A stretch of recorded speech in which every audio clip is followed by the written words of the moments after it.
Hello. Hello, everyone. Hi, how are you? I want to make sure that my sound is not too high, but it is a little too high. Give me a moment. Let me turn that down. Okay. Hello, everyone. Hello. It is I, troopersjp, and this is the Academic Foxhole. And I'm so glad to see all of you. How are you all doing? Whew. Um, Hi. This is a special session, and it's going to be different than I thought it would be because as I was diving into stuff, other things happened. So, this is a session, just you and I, where we are going to be sort of working through combat. How soon is now? We're going to be working through combat, you and I. So, this is for Traveler, Mongoose 2nd Edition. This is me as the GM hanging out with you, talking about things. Combat related things. I think this is going to probably be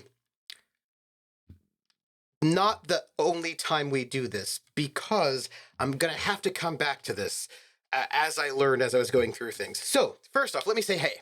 I want to say hi. I am Trooper SJP. This is the Foxhole. On Fridays, we do RPGs. We have not been here for the last 2 days, last 2 Fridays, once because players got sick and we couldn't go the Friday before last. Last Friday, I was trying to get all of this together.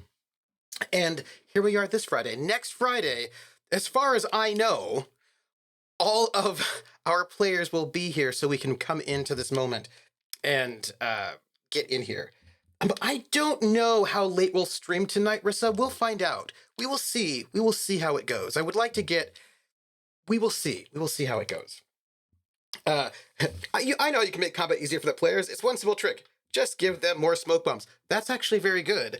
That's very good. That's one way to do it. So here's what I'd like to tell you. I have spent some time recently making 4 new PCs: Crash Jones, Millie Belloc, Dalton Danvers, and also Emerald. And I went through Traveler character creation, and I have them now as characters in Traveler, so we can use them for examples. And I was like, okay, the next thing we need to do is go through examples. What I want to do is make some good, full examples. But just spaceship smoke bombs. I see that, Willen. So what I wanted to tell you all is that I like to do sort of some sample combat myself, like as a GM. It's one of the things I do as prep. But the other thing I wanted to share is that it's always really important for me to try to make everything as simple as possible and as fluid as possible for the players. And I have created, actually, I can probably show you a slightly different way. We're gonna have a thank you, Josh. We're talking about a crash course with Crash Jones, and that is true. Now, I like to make things as fluid as possible for the players, and so I make up, and also for myself, and I make a bunch of handouts. And I was thinking, of course, that I'm eventually going to release these handouts for you all because they may very well be very useful for you. This is going to be preview cheat sheet basic. Let's see. Here we go. Let's do that.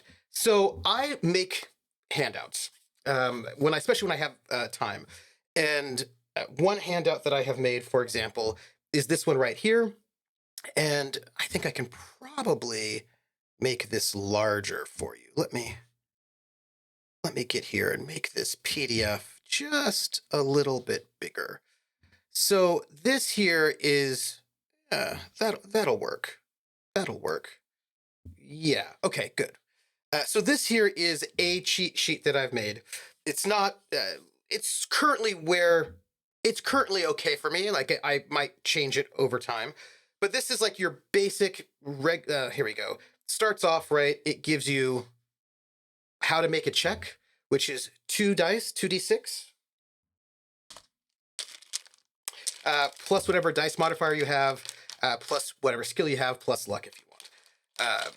And I have it. It says that luck must be declared before rolling, and I don't like that. We're going to change that. We're gonna make that not so. You can declare luck after rolling. I don't care. I'm gonna that. Then we also have in this handout On the far left, we have the difficulty target numbers. Like your average difficulty is an 8. You usually just have to roll higher than 8. Although, depending, like you might have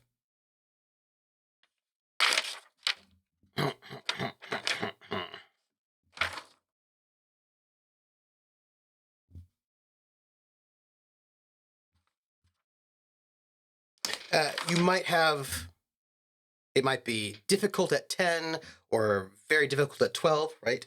We have a little note: if you do multiple tasks, then you increase your difficulty by 1 step, right? You can also increase or decrease time, and that will increase or decrease your step. And then time, the time is over there on the far right. I don't think you can see my cursor. Although I can check to see if you can or not. Boop, boop, boop, boop. Can you see my cursor? You can't. Trust me. On the far right, it's got time, right? 1D round seconds, seconds rounds, right, et cetera, et cetera. So you can kind of get a sense of how long it takes to do something. And then this little the center box right underneath the checks is sort of like an important one, right? So it lets you know if you roll a 0, that's a marginal success. A -1, that's a marginal failure. -5 to -2 is an average failure, right? Lets you know what your rolls are like, what's an extreme success or extreme fail. It lets you also know what the chain deem is if you're going to do a chain, right? So if you're going to go and try to help your compatriot by doing like a chain task, like I want to help you go and do the thing, so I'm going to roll, and then you can see what bonus you'll give them. And then the last column there is your characteristic: strength, dexterity, endurance, intelligence, education, social standing, what the score is, and you can read across to see what kind of bonus you'll get one way or the other. So like if you have a 6 through 8 in your main score, you get a 0 dice modifier, right? So that's like your main basic information that I have there. And then I have information to help you with combat. This is mostly sort of focused on regular person-to-person combat, more or less, right? So let you know what to do to roll initiative. That in a round is 6 seconds, so this is very much person-to-person combat. I should probably add that. Individual combat, right? That you can do a significant action, or you can trade that in for 2 minor. You can do a minor action. You can do any number of free actions or reactions, and let you know what the significant actions are. You can do a melee or ranged attack, right? You can do leadership. There's some miscellaneous significant actions, and those are anything that requires full attention, like something that's full attention, concentration, or complicated physical or mental. Then you have your minor actions: aiming, changing stance, draw, reload, move, miscellaneous. And those miscellaneous are things that don't require concentration or are simple, like identifying equipment, picking something up, that sort of thing. They let you know what your reactions are, which is basically dodge, dive, recover, parry, opportunity attack. Somebody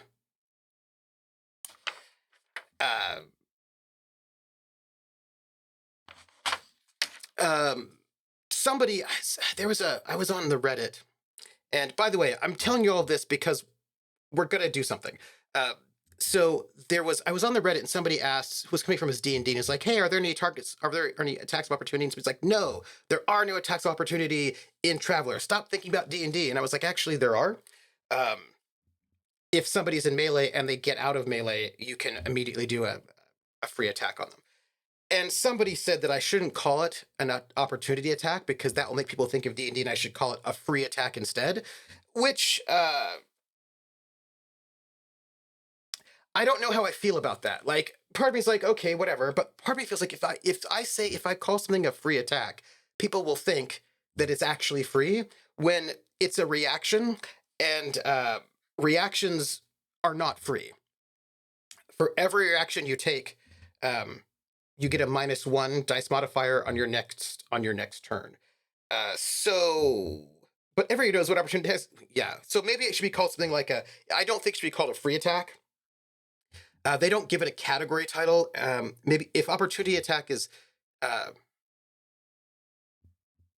suppose you could, opportunity attack communicates the intent, and that's the purpose of language. Yes. You know what we could call it? We could call it a reactive attack.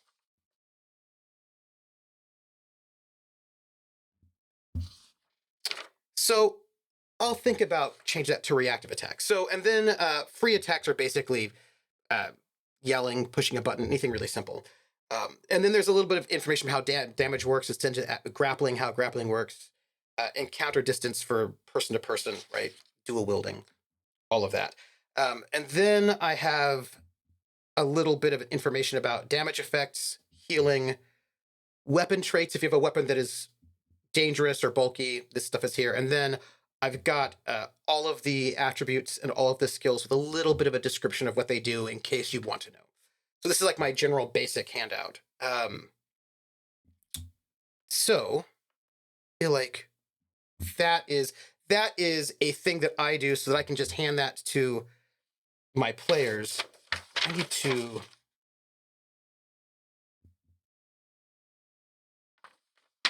check distances.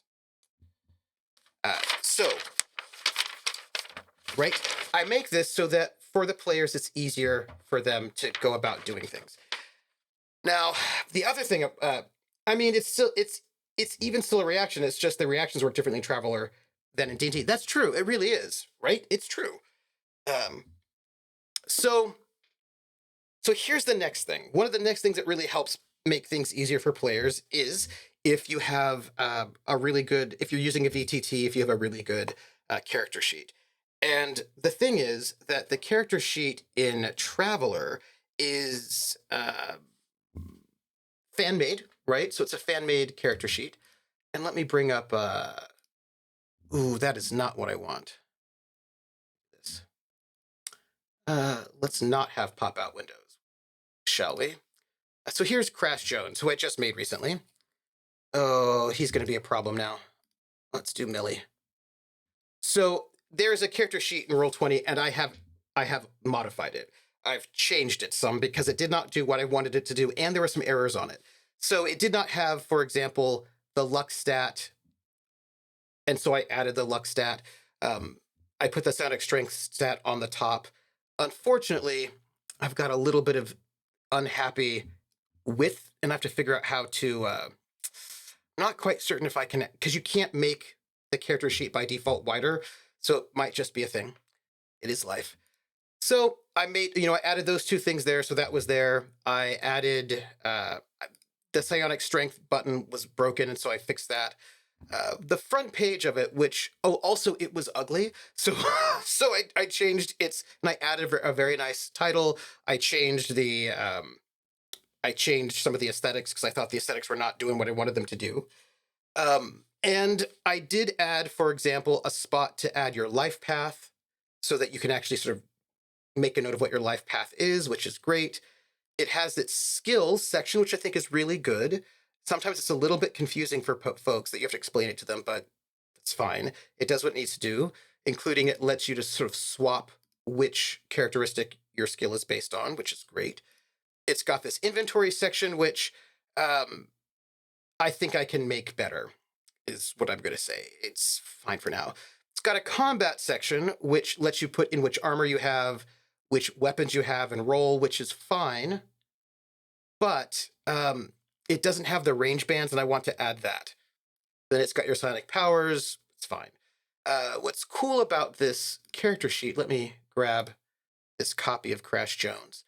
What's cool about the character sheet is that it has the ability to, you can swap between a regular character sheet, an NPC character sheet, which is much simpler, or a ship character sheet. So here's where we get into some excitement. I was going to go run through all this combat with you today, and I still am. Specifically wanted to do sort of ship-based combat with you all today, specifically dogfighting. However, when I was putting in information of the ships into the ship character sheet, I realized that this is a completely non-functional character sheet, in the sense that you can put information there, but it doesn't calculate anything. There are no boxes to roll die. There's nothing in here that's particularly functional at the moment. So I need to change that. And I figured what we can do is we can, when we go through our example today, we can figure out what kind of things we need and how to sort of make this character sheet better so that I can then add that and make this more functioning. So in the meantime, what I was doing before we met was I just went and I pulled out really quickly,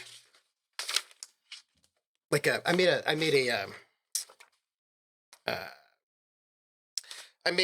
little quick sheet. You can't see it very well, sorry, with information on our ship, the Camlann Viper. But most importantly, and this is the thing that really none of the character sheets, the ship sheets that I've seen so far, none of them, and I've looked at a lot of them. Yeah, it's just Stormbender. It's just a shipbuilding sheet, and it doesn't calculate anything. So it has no calculations, and it doesn't do. Yeah, no. So you can put stuff in there, but like, but none of the sheets that I've seen, none of the ways in which Traveler so far that I have found, that marks the sheets are really good combat sheets. They're almost all sort of like other kinds of sheets, but they're not combat sheets. And the things that I want in a combat sheet is, for example, I'd like to note your ship has got all sorts of really exciting things. Here, let me pull up. This is the Serpent, and I've filled out this sheet, our Serpent sheet. And if you'll notice, and I have added this to my little spreadsheet, which we're going to add in here. We're going to figure out a way to make this sheet a combat sheet. And this is, actually, I can show you this. Let me get you another example of what I'm looking for, so you can see differences between what we have and what I want. If you go to, yeah, let's go look at this. Let's go here. Why don't we? This will probably be better. Oops. Here we go. Let me show you this. Cancel. I would like to go here, and let's do high guard. Yeah, that'll be good. That'll be fine. So this is how Traveler tends to show their sheets, right? So if you go into, this is from the book High Guard, and you can see the Free Trader, which is the kind of the basic ship. Well, this one's a little bit less good, but one of the basic ships that PCs often will have as their starting ship. Yeah, this one here is pretty classic. This is a pretty classic starting ship for the PCs.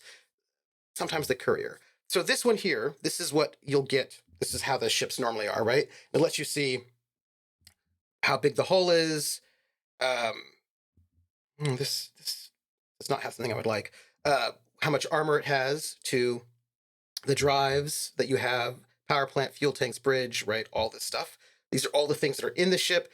How many displacement tons it takes up, how much it costs, how much cargo space you have, the total cost of the ship. It lets you know what crew you need, how many hit points your hull has, the maintenance costs, the purchase costs, and then the power requirements. So the basic ship systems cost 40, maneuver drive is 20, jump drive is 20, sensors 1, fuel processor 1, and low berths 2. And if you can look at your power plant, you can see this is ship has a power plant of 75.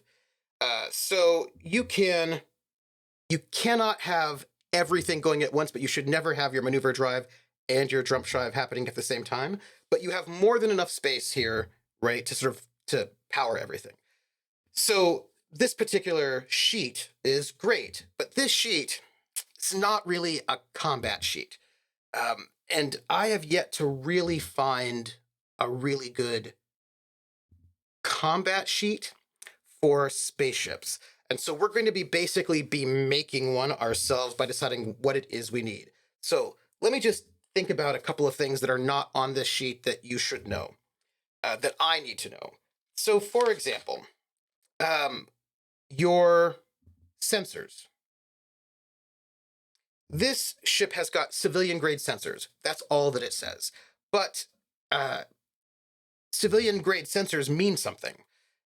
And the Serpent has military grade sensors. What does that mean? Well, if you have military grade sensors, I made a note. Where are my military grade sensors? you get a +0 to electronic communications and sensors rolls. But if you have a civilian grade sensors, you know it's probably gonna be like a -1 or -2. There's like so like when you're trying to do your sensors and comms, you're gonna be getting a negative because you have civilian sensors rather than military sensors. But there's no space for that to be marked down anywhere. And I want the sheet that I'm gonna fix this sheet. I want this sheet to have on it right there so you can just look at it, what kind of bonuses or penalties you get, what kind of dice modifiers you get because of the equipment you have on your ship. And currently, I've not yet seen a ship that does that. So we're going to find a way to sort of incorporate that into the ship, into the sheet that we have here on Roll20. Because, and let me tell you, I've been scouring the internet and I've not found what I wanted yet, but that's okay. We're going to find what we want. So part of what's going to happen today is that we're going to go through these things together, and I'm going to give you like a bit of a primer, and I'm going to remind myself how some of this stuff works. And we're going to know what kind of things we need to do to customize this sheet to make it better. And I will let you know that when I'm done with this, I will find a way to make this available. So I have got a piece of paper. I also have it digitally. And what I'm going to do right now is I'm going to make notes as we're going through of the things that I want to add to this character sheet. So it's more functional, and it'll be therefore easier for players, easier for GMs. PC, NPC, and ship. And okay. Now, I'm also going to note for the record, there are a couple of things that are a little bit tricky about Traveler. And we're going to talk about this together and work it out, right? We're going to work this out together. So let me just reload this so that we can get this going. And let's talk about, I wanted to do some like vehicle combat with you all, but I feel like we're going to have to do this in order because we have to do this in order because there's a sliding scale. When I was going through the rules, I realized there was some confusion on the internet about dogfighting rules. And that's because there are two different sets of dogfighting rules that go by the same name, but they're not actually the same. There's dogfighting rules. So basically, if you think you know what Traveler combat's like, you think, oh, there's person-to-person combat rules, and then there's space combat rules. Those are the two basic ones. And then it notes that like vehicles can get into combat, and it notes that when spaceships are too close, then they also use the vehicle rules, except that they don't. There are two different rule sets for dogfighting, and they're not the same. They're almost the same, but they're not. And so I had to think a lot about what the differences were because the internet was not helping me. I think it's because people were confused about some things, and I think they just assumed these were the same systems and just kind of merged them, but they're different. So I want us to go through these things together and sort of work it out. And we do this together, and then I have to tell you, just because this is me, I currently have many sheets of paper ready, so that we could do this together. So let's first talk about things, because people, you can stop there. Let's talk about person-to-person combat. And I want you to know that I'm going through the process of creating a wide variety of handouts. And I do these handouts, when I make my handouts, really, there's something, I like to do handouts in a variety of ways. One of the things I'm doing right now is I'm creating like a narrative thing so you can just kind of read it. But I also have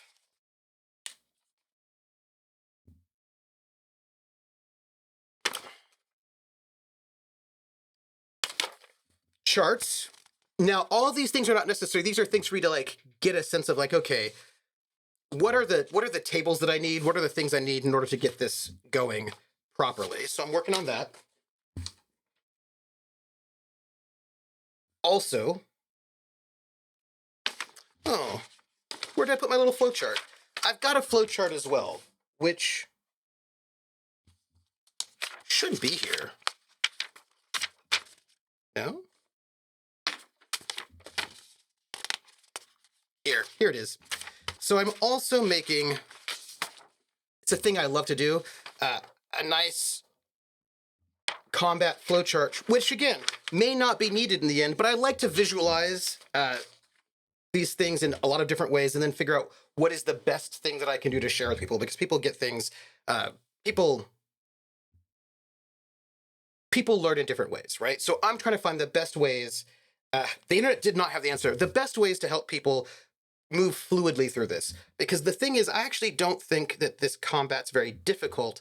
I just think that sometimes you gotta like wrap your head around certain stuff. So I figured we'd start a little bit with person-to-person combat. Now, why? We did a whole thing with person-to-person combat recently, but there's a reason why I think we should start with it again, and that's because vehicle combat is an extension of person-to-person combat.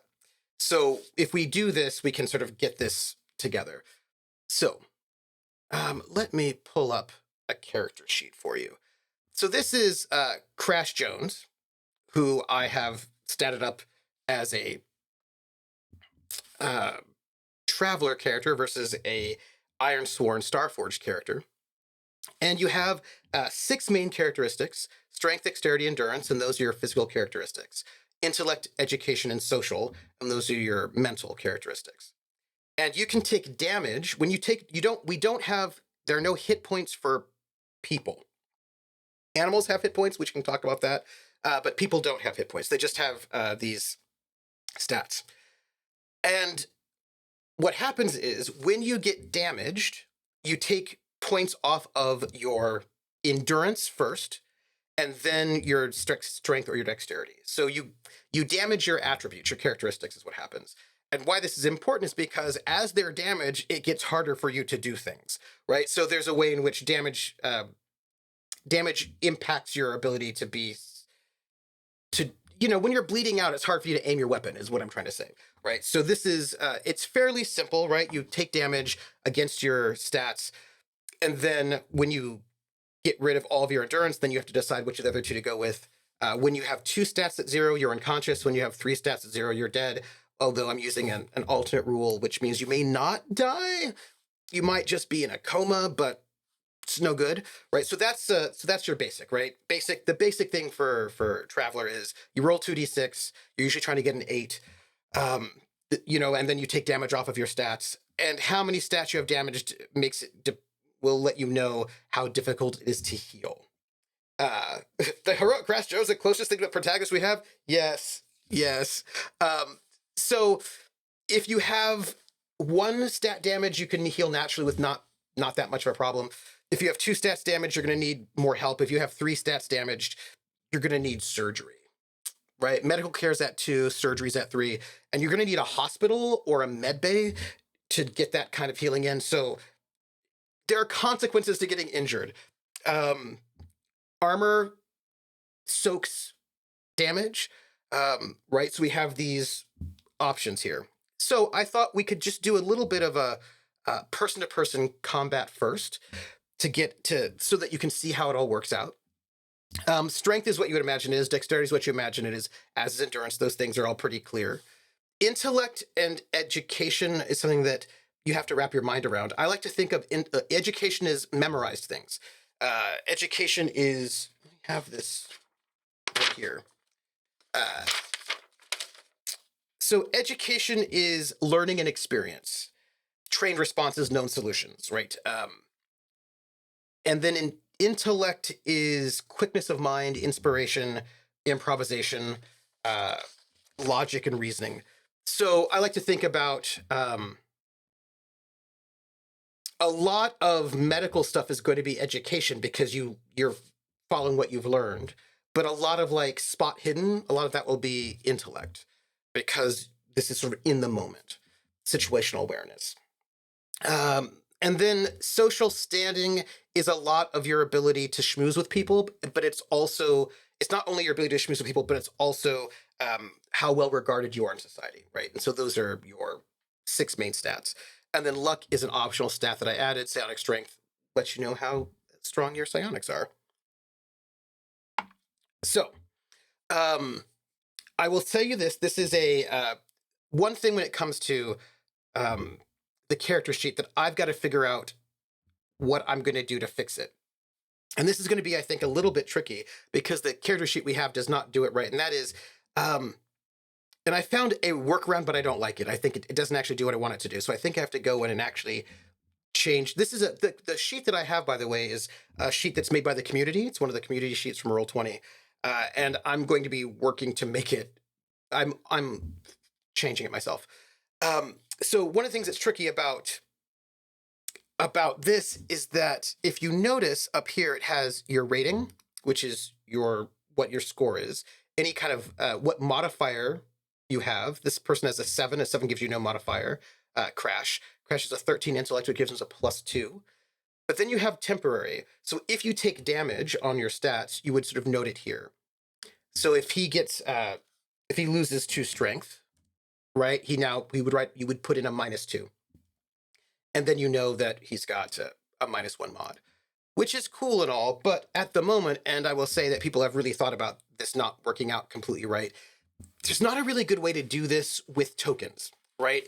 If you put in a minus, because with the token, you can either say, oh, he had a 7, but now he's at a 5, so let me put down 5, boop, right?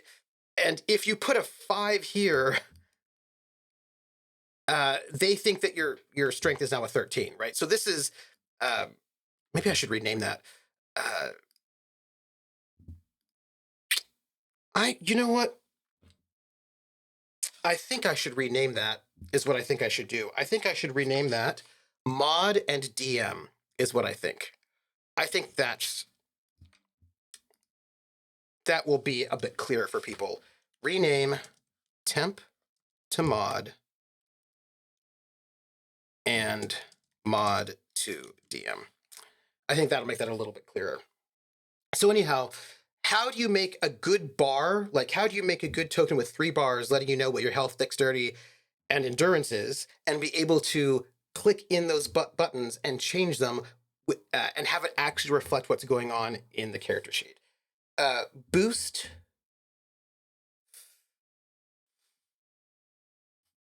and damn. The thing is, the temp could also be a bonus. Like if you have a bonus, right, to your strength because you've taken drugs, you can just add that +2 to your strength. So that what is currently temp is really a modifier, is what it is, right? It's the modifier to your strength. And then what says is mod should be the DM, the dice modifier, to let you know what your dice modifier is actually going to be.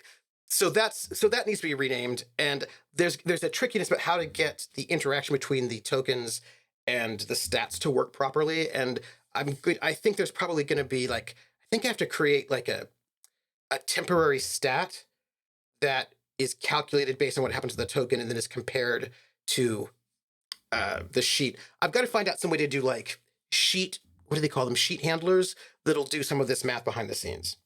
That's why it's boost, because it's actually increasing your stat while mod is the damage. Oh, no, that's the thing. What is currently temp can either be a bonus or a negative, right? It can either be a -2 if you get 2 damage, or it can be a +2 if you have some kind of bonus, right? So the temp stat is either going to increase or decrease depending on what that is.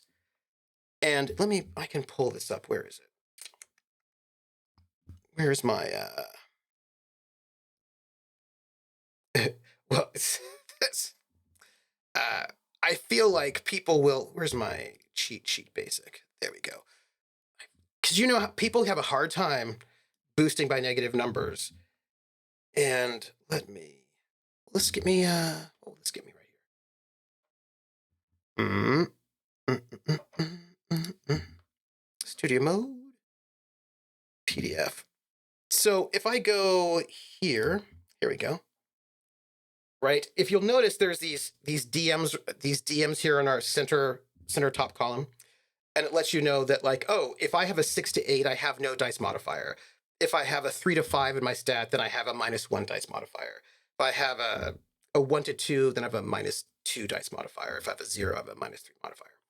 So I feel like if I rename that DM for dice modifier, it might be a little bit more clear what that is, because at the moment it really feels unclear for folks. Yeah. Right. So yeah, so that's the thing. So I feel if I called that second column modifier and that last column DM, that would help. Yeah. Also, I think that you should probably not be able to adjust the DM category at all. Since it's an automatic calculation, I feel like that's probably the case. Anyhow, so I have to figure out some way to do sort of complicated programming using JavaScript to get the relationship between tokens and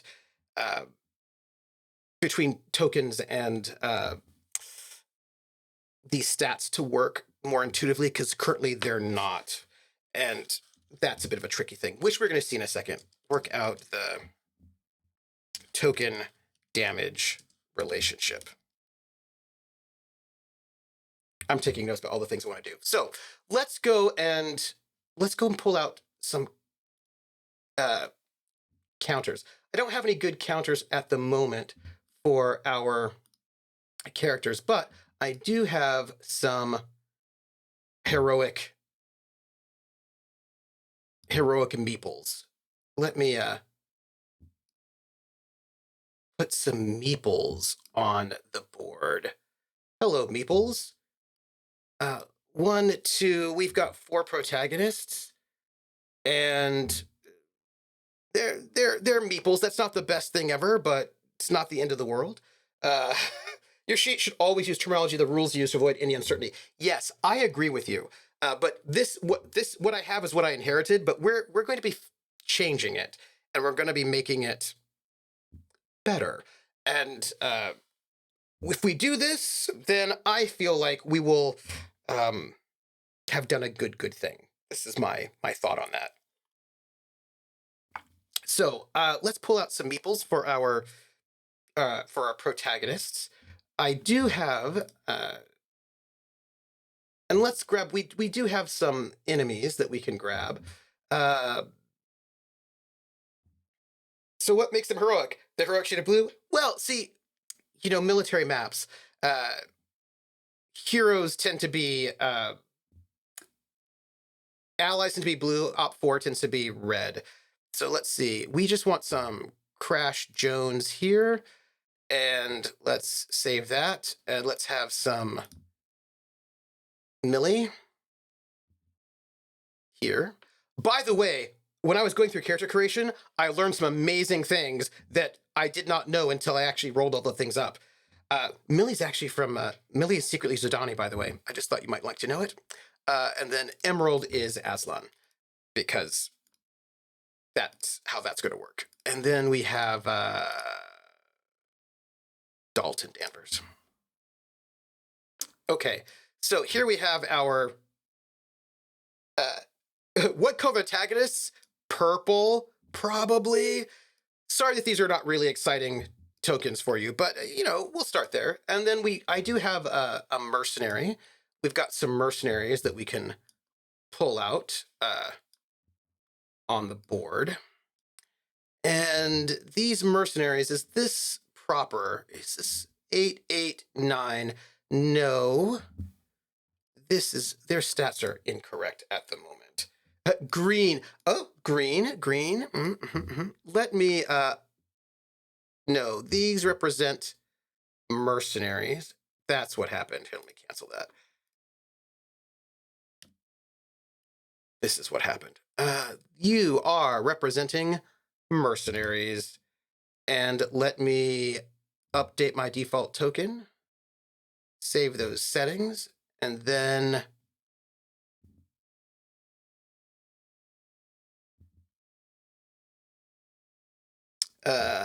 strength, dexterity, endurance. Let's see. I need to update this. So their strength feels like red, and their strength is 8.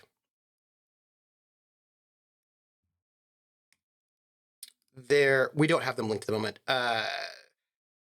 Strength is red. Dexterity is green, which is an 8. And then endurance is blue, which is 9. And then save those settings. Okay. So that should get us some mercenaries perfect with the right stats. Okay. So we've got 4 mercenaries and we've got our protagonists.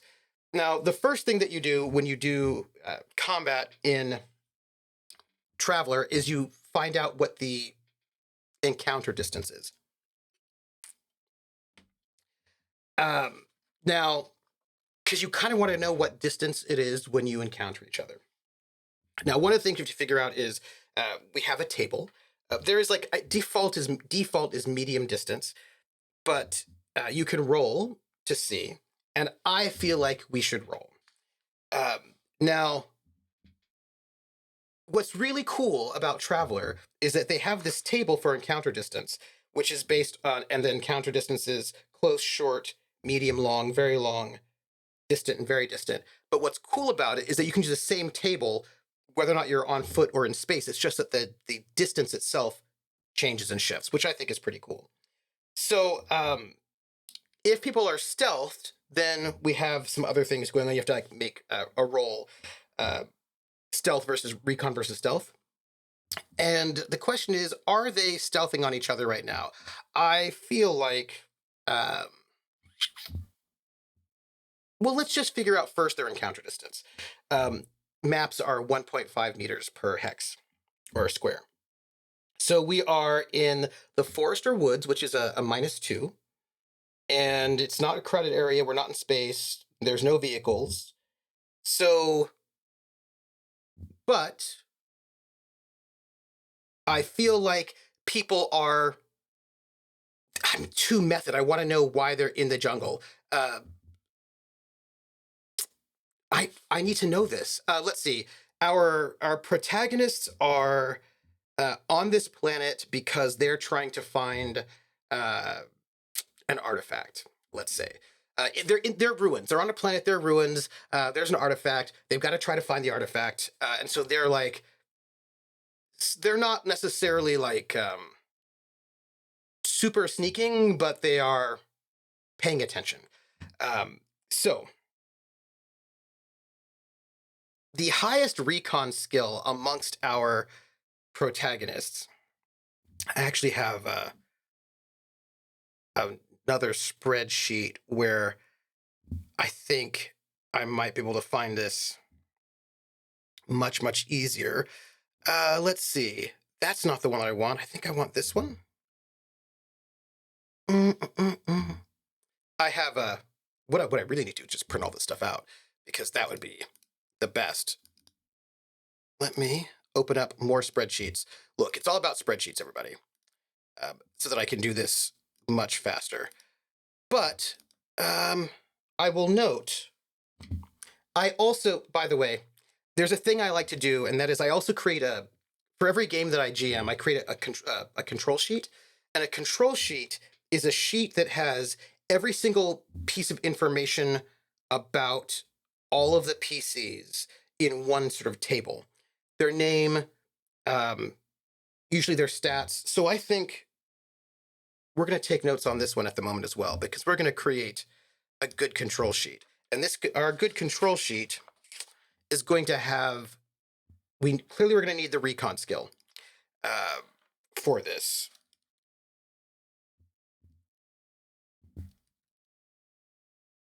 Our control sheet will need name of the player, name of the character, their characteristics, with a spot for, oh, actually, I think I have an example. I made one. I don't know if you can see this particularly well, but I made a, not like a very complicated one, but a very basic control sheet for when they were in Marduk. which I feel like you're not going to be able to see very well because of all the lights. But this control sheet just has their name, their characteristics. Then it says skills, armors, weapons. That's clearly not good enough. We'll make a better one. And we're going to clearly need, with a spot for damage. We will also need their recon. We will need armor and weapons. That'll be like a control sheet we need. I can just print that out. These are, by the way, when I get everything all put together, I'm going to make sure people can get access to it through Patreon. Okay, so we need the best recon. Of our protagonists, the best recon is, let's see, it's probably Emerald, but Millie has got a recon of, she's not trained in recon. Emerald has got a recon.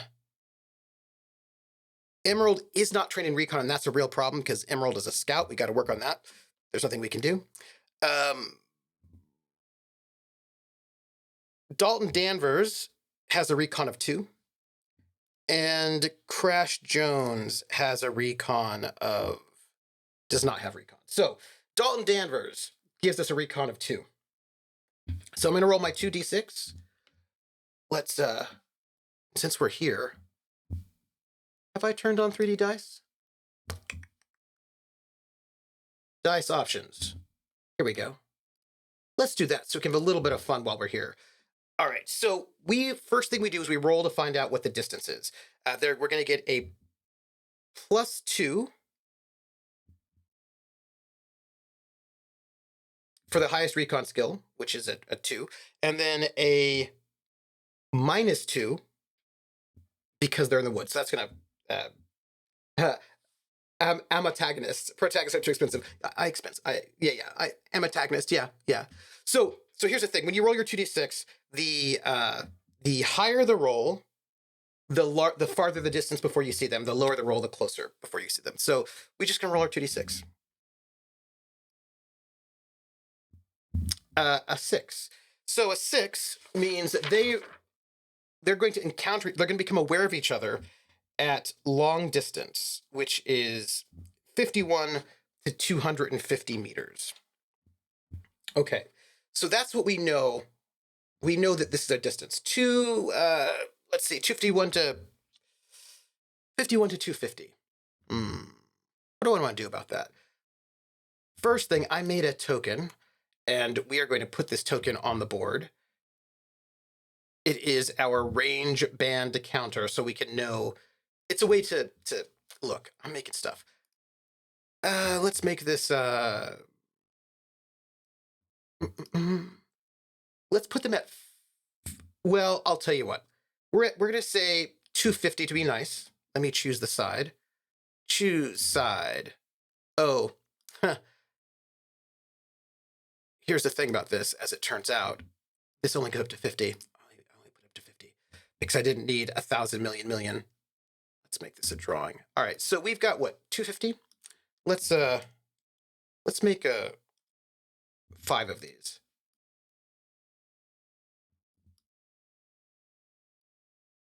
Okay, so our protagonists become aware of the opposition at about 250 meters. This gives them a long time to figure out what they want to do before they get there in closing with them. I also feel like we should probably find out who knows who is there, right? That's our distance where they could know each other. Let's do a recon versus stealth.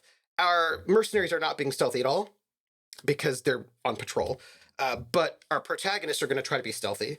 So let's do a group check. Let's do that to see what is our best stealth. And I think how we're going to do that is we're going to do a chain. We'll have everybody roll, and we'll have one person and everybody roll, giving a bonus or minus to the person who accidentally is going to ultimately roll that. So let's see. What is everybody's stealth? Crash has got a stealth of. Crash is not good at stealth. He is not trained in it. We're going to find out if we're winning. Dalton Danvers, so he's not going to roll. This is going to be stealth, and this is going to be dex, right? So Crash is going to have to roll at a -2. This is us talking about how to do combat from person to person all the way up to spaceship combat, and in the process figuring out what I need to do to change, how I need to change the character sheet, or what kind of things I want to create for them, because I want to let you all know how combat works, but also figure out what we need to do to make this easier. We're gonna need Crash is gonna roll. Let me pull up his character sheet. Hey Crash, how you doing? Crash is gonna roll stealth. He's gonna be doing it. This is gonna be a chain task where he is going to, what he rolls is going to sort of add to the final roll. Yeah, he's going to roll stealth. Let's see what we have. Let me pull up Millie, Dalton, and Emerald. So we have everybody here. And I am a little worried. Do you have stealth? Okay, Emerald has stealth at 1. Not bad. Dalton has got stealth at base. Okay. Millie, do you have any stealth? You don't have stealth. That's awesome for you. Not it's not great. You know, is what I'm trying to say. Let's add stealth there. And then of course, Crash does not have stealth. So yeah, they're not really sneaky. You know, they're heroic protagonists that don't sneak. Look, this is what happens. You know, this is how this works. Let me just get protagonists. Protagonists don't sneak. I'm looking for. I want to make one big check though, and I think it was.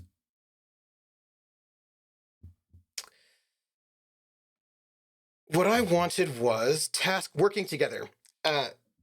Task chains normally assume that while travelers are working together, they're waiting for results. However, there will be times when travelers are working at the same time or in exactly the same task in which combine their efforts. In these situations, the task chain rules can still be used, but with one traveler making the final check and the others making checks to add the task chain modifiers. Okay, so this is what we're doing. We're gonna. I feel bad, but hey, Crash. Roll your stealth. Let's see what we get here. No modifiers. He rolled a 10. How did that happen? That is pretty amazing. He rolled a 10, which I am shocked. Oh, he rolled a double sixes, everybody. What we need to do, by the way, hold that 10. Hold that 10 in your mind. This is an opposed roll, which means it's actually going up against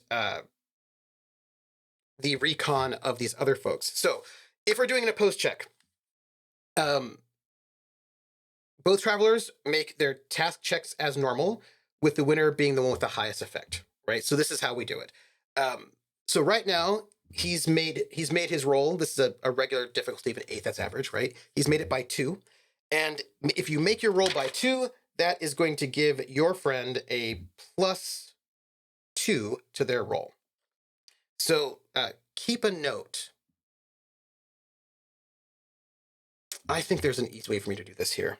Let me just copy another one of these and make this choose side.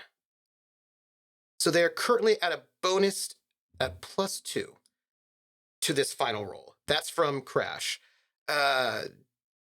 Millie also does not have stealth. She's gonna roll a 6, which fails by 2, which is a -2, so we've balanced that out. That's Crash and Millie, which leaves us with Emerald and Dalton. Emerald has got a stealth of 1. Emerald's our final roller. He's going to make the actual check. And Dalton has got some stealth, so Dalton's going to roll. That's what we got. A 6, -2. -2, everybody. Not great. Not great. So Emerald is going to have to roll their stealth check at a -2. Let's put that in.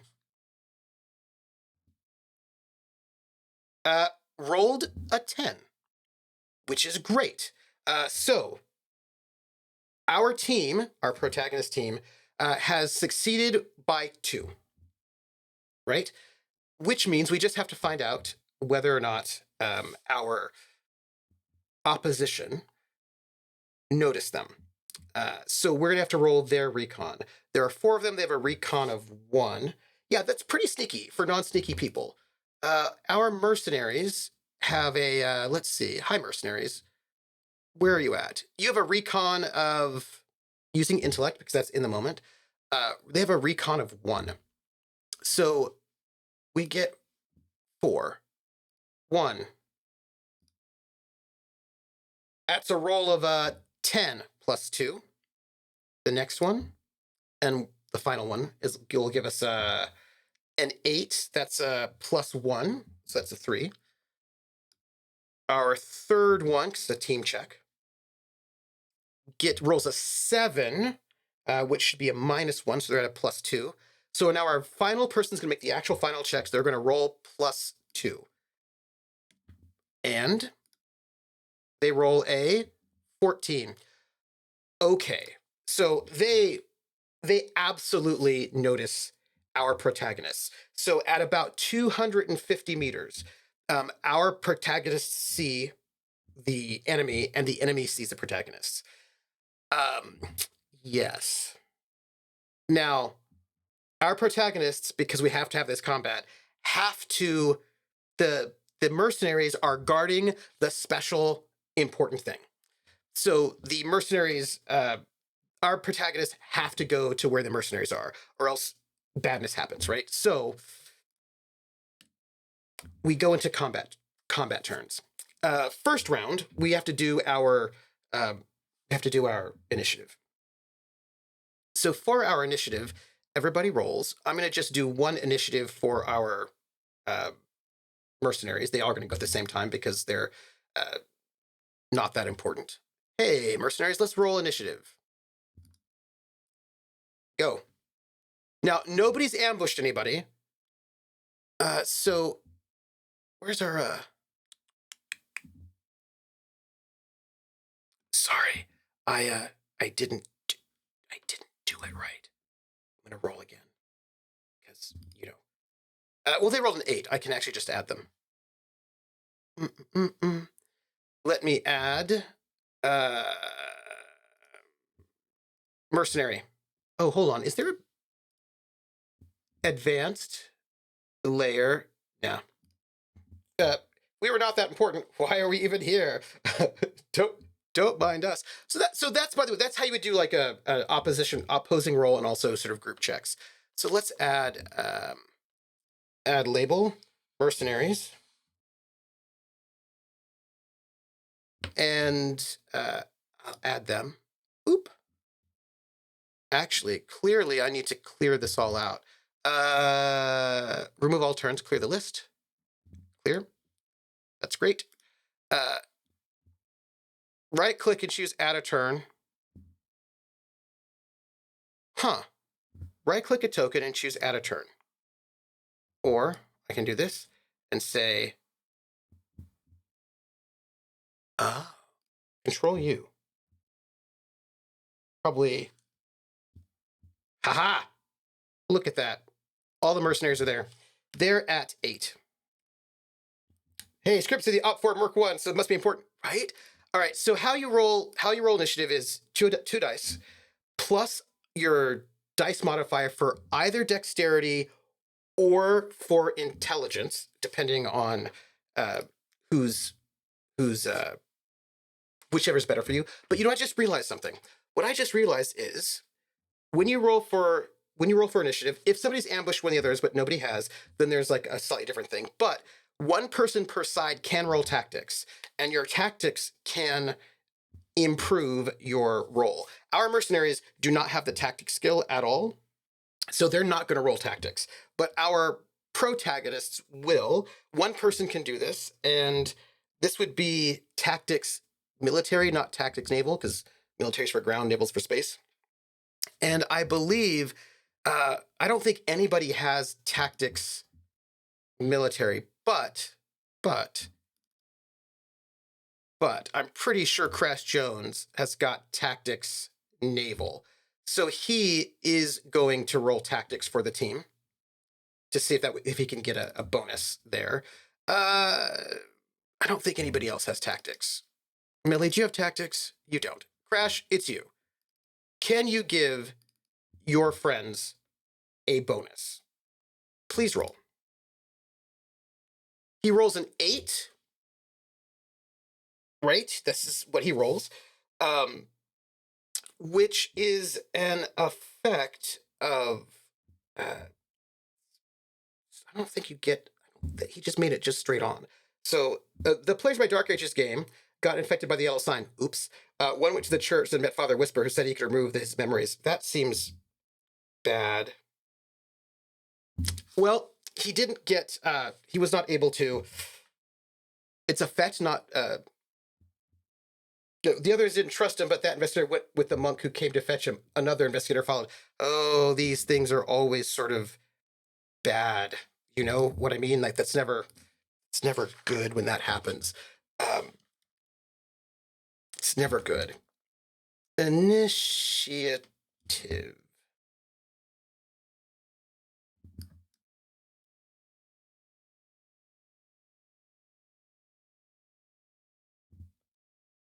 The investigator who followed saw several Migo come out and cut the top of his head off, trim the memories. Yeah, that's never good. That's never good. Yeah, that's the Migo. Oh no, that's not. It's not good. It's not good. Ooh. Yeah. So let's talk about making rolls and effects. So generally speaking, right, the effect is whatever you roll plus or minus, right?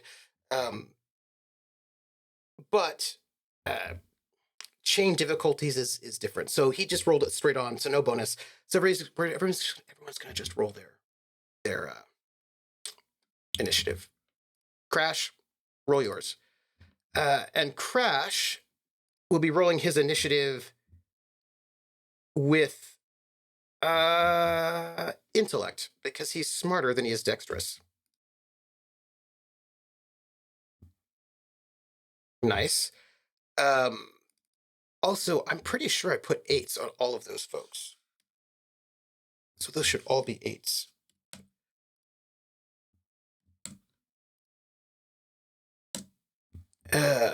Millie. She is smarter than she is dexterous, so she will be rolling with intellect, pardon me. She rolled an 11, very nice. Dalton Danvers will be rolling on his dex has got no mod, it doesn't really matter for him. He'll just go with dex. We'll roll him. He rolled a 9, good for him. And then Emerald is our last, and Emerald will be rolling. Her dex is a +1, and doesn't matter one way or the other. Doesn't matter.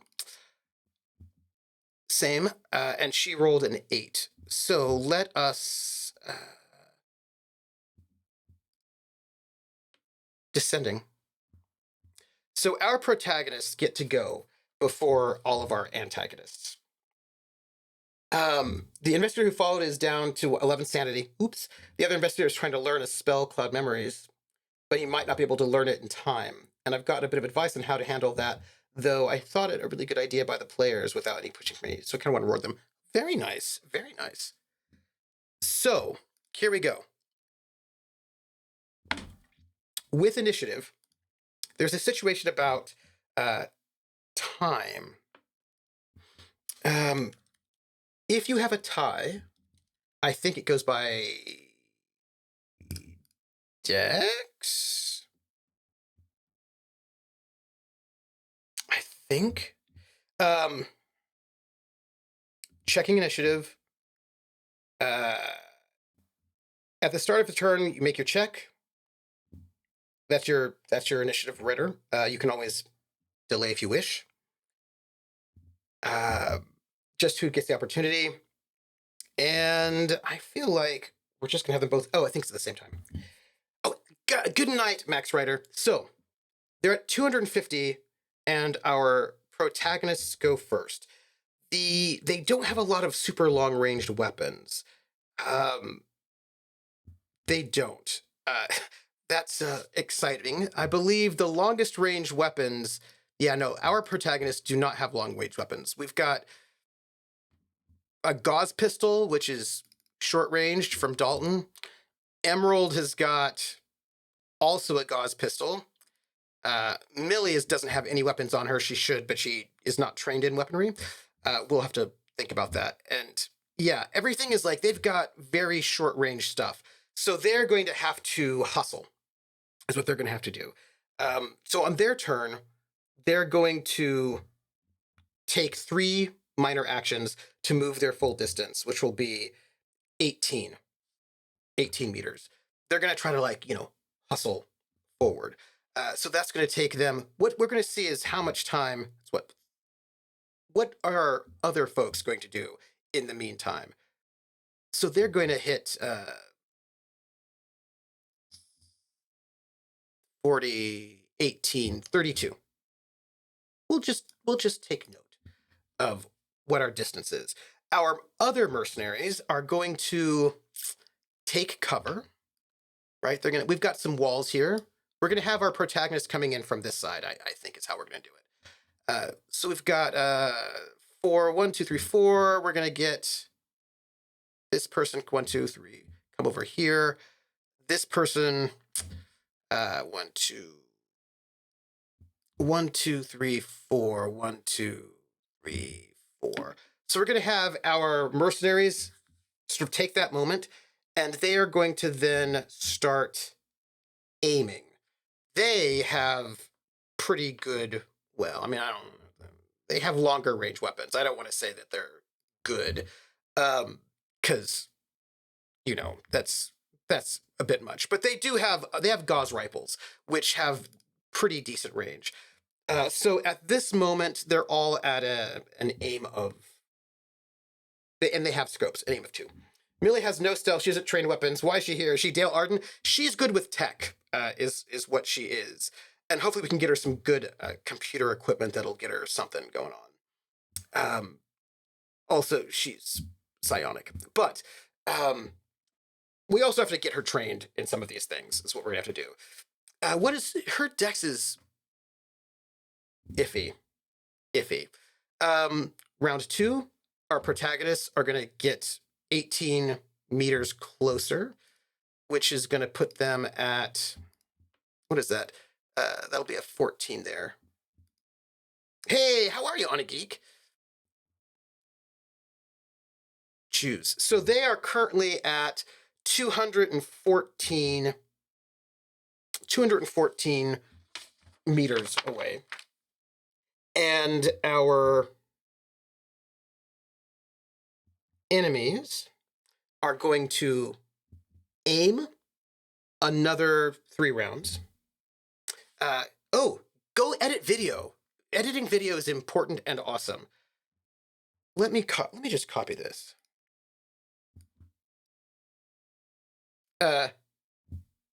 They have got a total of 4 rounds of aiming on them right now. it is quite a lot of meters. So let's think about some of our things. If you have a scope, that means that, because there's a rule that anything that's over 100 meters is considered to be extreme range, regardless of the weapon's range. So because they have scopes, wait, let me make sure they do have scopes in their weapons. They may not have scopes. I think they have scopes. They do. They have scopes in their weapons. If they did not have scopes, they would not really be able to do much of anything until they got within 100 meters. But they do have scopes, so they can do that. So that's good. If they did not have scopes, they'd be in trouble. It would not be very useful for them. So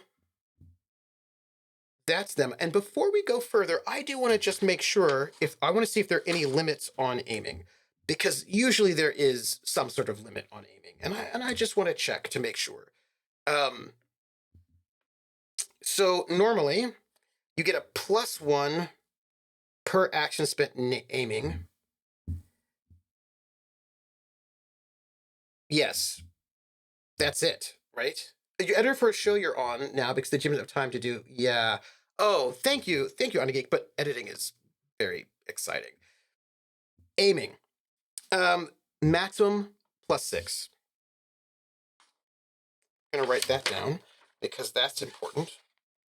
Max +6.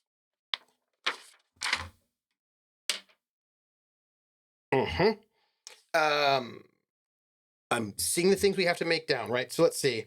All right. So this is now round. Oh, you know what we should do? I like to add, pardon me, turns. That's not how you spell it. Turns.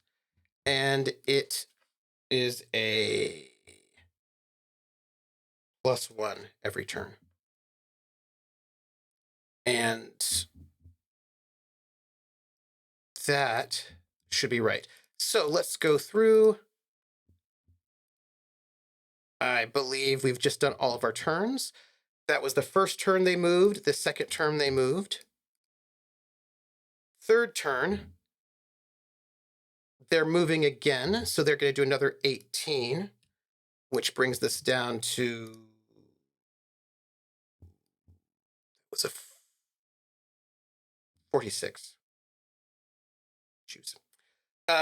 Our enemies will take one more round of aiming, right?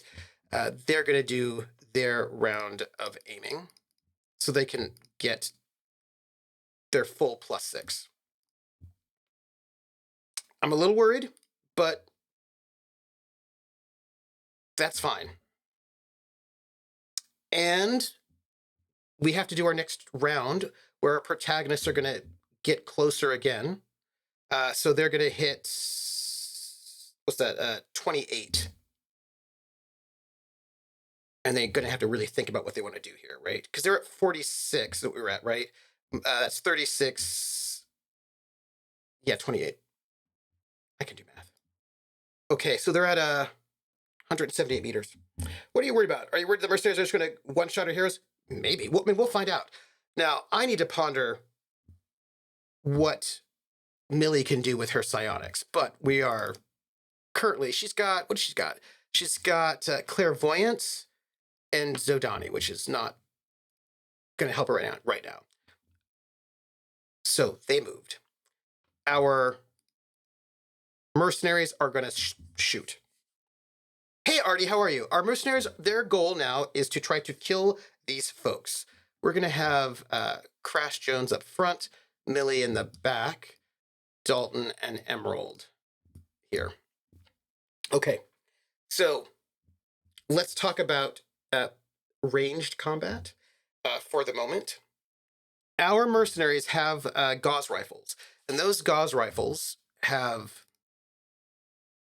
a range of 600, and they are auto 3, they have a scope, and they have armor piercing 5. So they also do 46 damage, which is pretty awesome. Let's talk about what this means. So you have range. Range is up to, if you are, so long range is up to twice your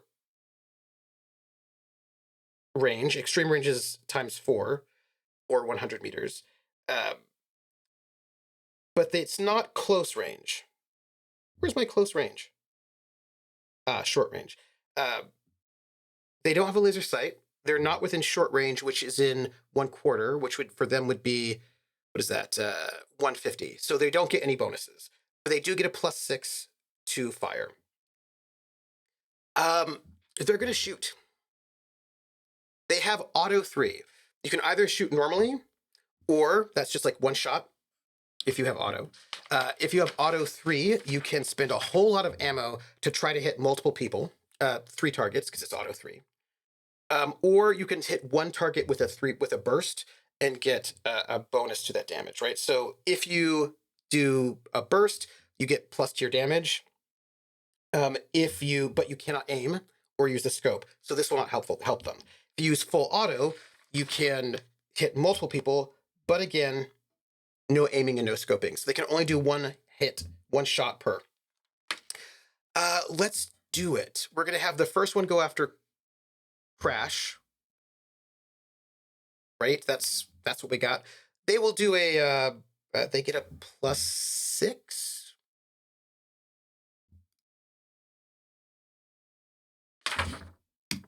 Hey, Crash, would you like to dodge? Would you like to dive for cover? Crash Jones is going to dive for cover as his reaction, because he's in the middle of the jungle. There's a lot of things you can get cover from. I imagine there are a lot of trees everywhere. So he's going to dive for cover, which if he dives for cover, he cannot take an action next round, but right? That's what he's going to do. I think that's a smart thing. If you dive for cover, you don't have to actually do anything in particular, but you're going to give them minuses to their roll. So let's just roll first. What happened there? What did you do? Okay, so that attack rolls a 20, which is impossible. Oh, no, it's not, because he rolled double 6s. Yeah. Yeah. So he rolled a 20 with 11 damage. That's amazing. Hey, Barantor. Okay, so he rolled a 20. Let's figure out what kind of minuses he gets on this one, though. So Crash Jones died for cover, which gives you a +2, right, to your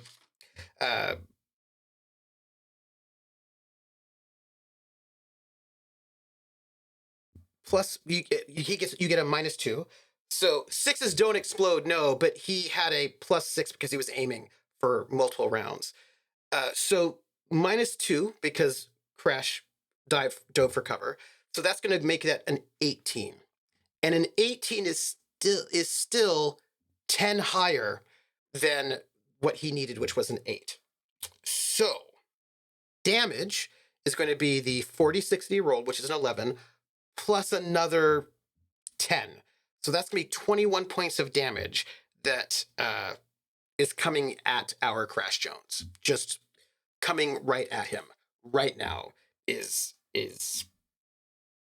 what's happening. Oh, okay, but he's behind cover. And what cover does is it basically provides you as with armor.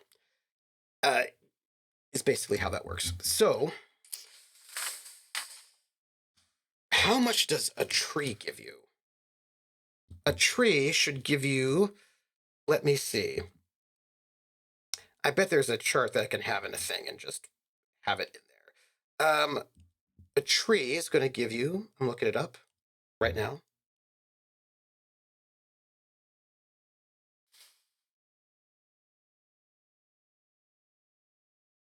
Yeah, it does. You're going to get some good cover from that. Diving for cover, you get a -2, right? That's great. But we need some cover.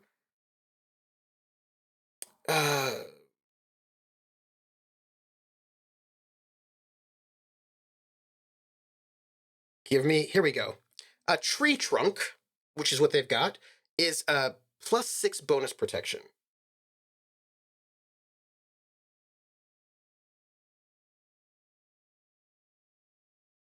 I'm gonna write this down. I want cover numbers.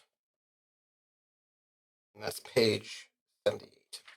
So, Crash has to soak 21 points of damage. Wait, so Crash Jones is dead now.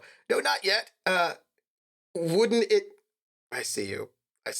So 21 points of damage. Crash Jones is going to take off 6 of that damage from the tree trunk that he's behind, which makes that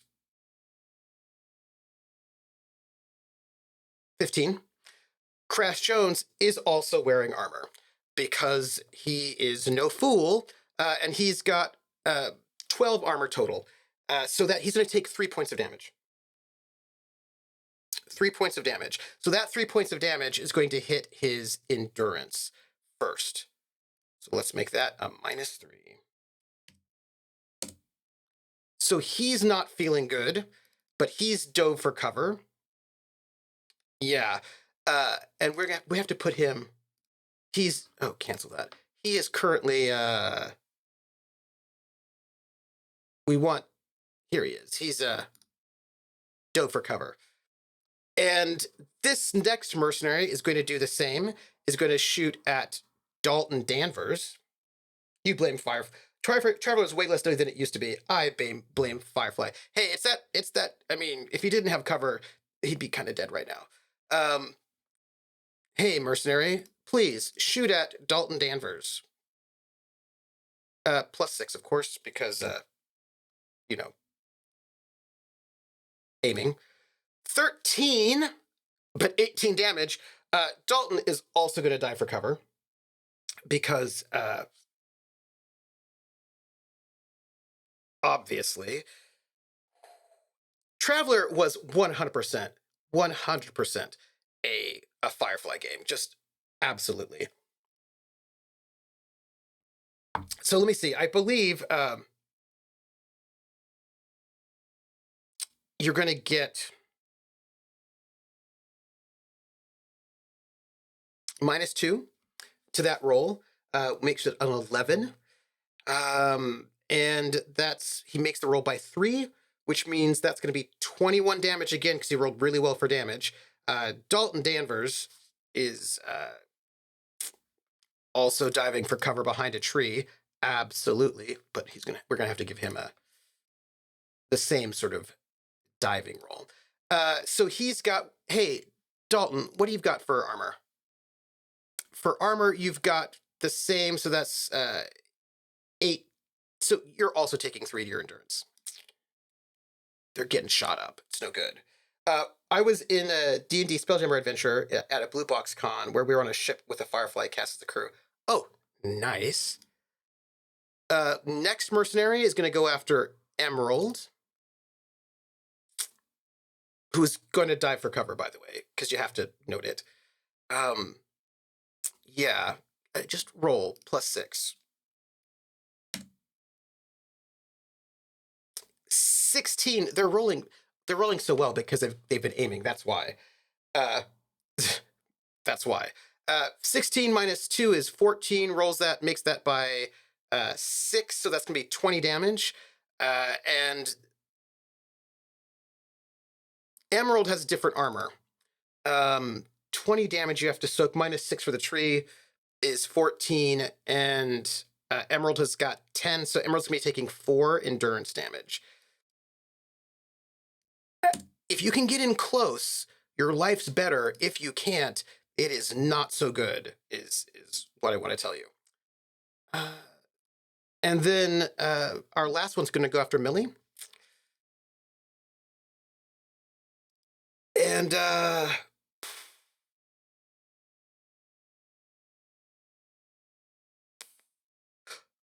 I forgot, everybody.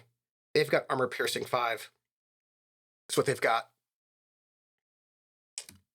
All of their weapons have got armor piercing 5. 18. Oof. -2 is 16. That's 19 damage. Not great. Not great, everybody. This is why you do not want to get shot with rifles. You just don't want to. 19, right, is what I said. And then Millie has got, yeah, 12 plus 18. So that's 1. But yeah, yeah. So here's the thing. She's going to take 1 on her endurance, but all of them have to take another 5 because they've got armor piercing. Those are armor piercing weapons. So she's at -6.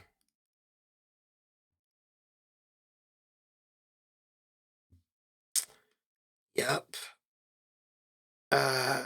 Crash. He's got to take another -5, so that'll put him at 0 on his endurance. -8. That's bad for him. And then Emerald is got to take another -5, so she's also at 0. Also bad for her. And Dalton is going to take another minus. So he's at minus. So he's got 1. So that's something. These mercs have just kind of like a basic sort of weapon. So it was bad for them. They've got rifles, you know. So top of the round, our protagonists cannot do anything. They cannot take any actions this next round because they dove for cover. Is the case, right? Our mercenaries are going to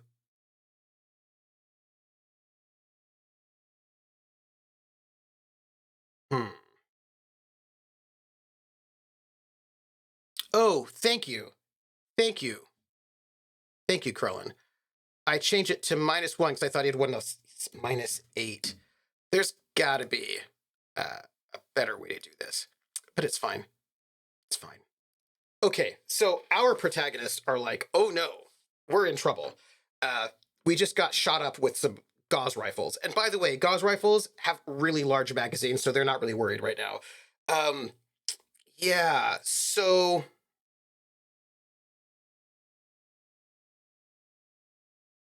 they don't get to do anything this next turn, right? But they're diving. They're in cover. Our mercenaries are going to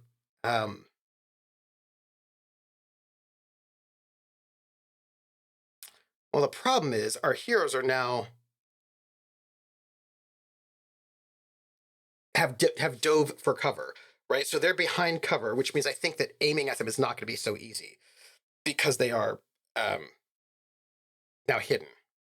So I think our mercenaries are going to wait until they can sort of see our heroes again. And the rule for this is hiding. So if the enemy is aware of the traveler's presence, they can still be attacked. The traveler gains all the benefits of cover, but also gains a bonus for their armor's protection. The amount of bonus depends on the cover. So they're hiding now at this point. And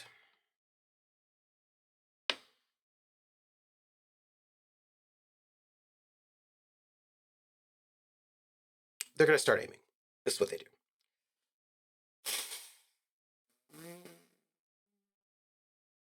That's them. Giving them 3. But our protagonists, now it's their turn. They get to go. They're prone. So they're going to basically try to stealth, right? Because they're now hiding. They're going to try to stealth. This is not going to be a group. It's going to be individual. So this is going to be some stealthiness is what this is going to be. Crash. Roll your stealth. You're not good at stealth, but you should roll it. Yeah, go.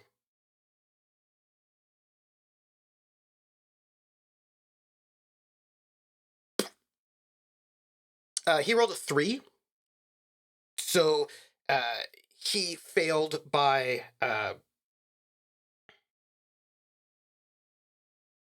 5. We're going to have one roll for the mercenaries. They're going to roll their recon. We're going to just have one of them for the whole group. Roll recon.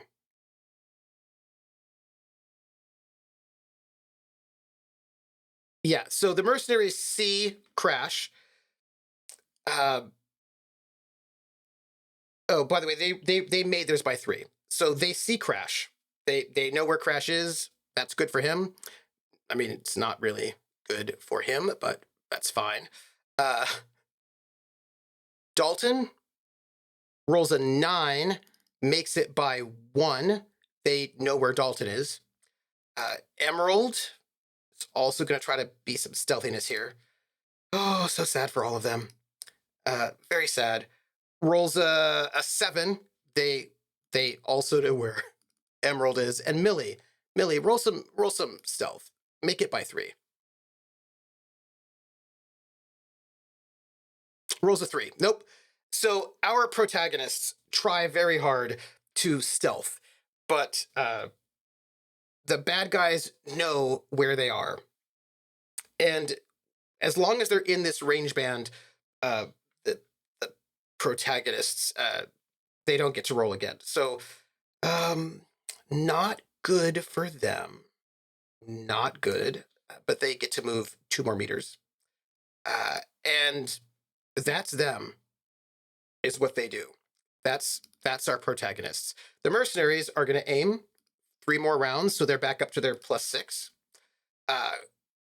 Crash Jones, our protagonists, are going to move.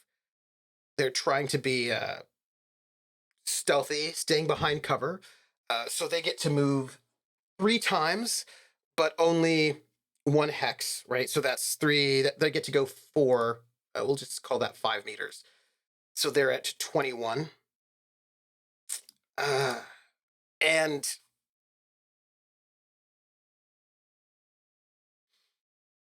yeah, that's what they're going to do.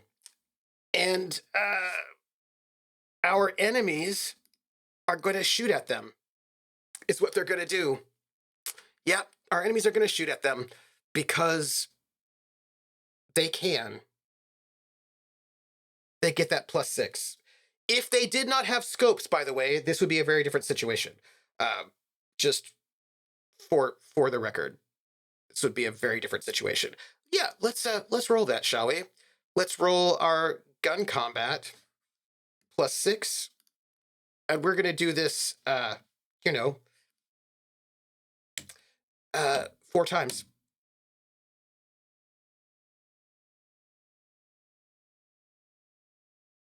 Why did that not do what I wanted it to do? Oh, sorry, I did the wrong thing for our mercenaries. Pardon me. Let me roll the gauze rifle +6. So bad for them. That's our first one. It's a 14. Our second one is going to be a 10. Ooh, that's a failure. That's good. That's good, everybody.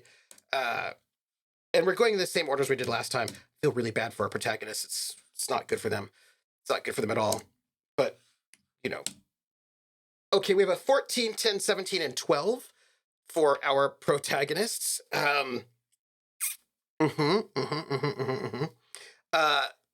That's them. And our protagonists are going to be able to. They're already prone at the moment, so they already get like a +2 for being prone and behind cover. And they are not trying to be able to shoot back, so they get to have hiding, but they do get to have all of their protection. Yeah. So let's just go and figure that out. Number 1 against Crash, that's made it by 4, so that's 24 points of damage. Minus 18. Oh, sorry. Armor piercing. 24 minus 13 is 11. So Crash gets shot again, has to lose 11, and that's going to come off from his dex. So he's unconscious.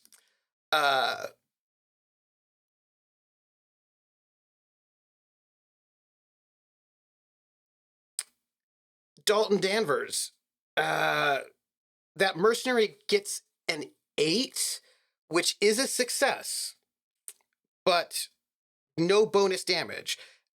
All of that damage gets taken up by trees, so Dalton's okay. Emerald, that's going to be a 15, which is going to succeed by 7. So that's 22 points of damage. And Emerald does not have as much armor as everybody else. That's 22 minus 6 is 14. Hey, how you doing? How you doing, Emerald? 14 to soak, but she's got some armor, not a lot.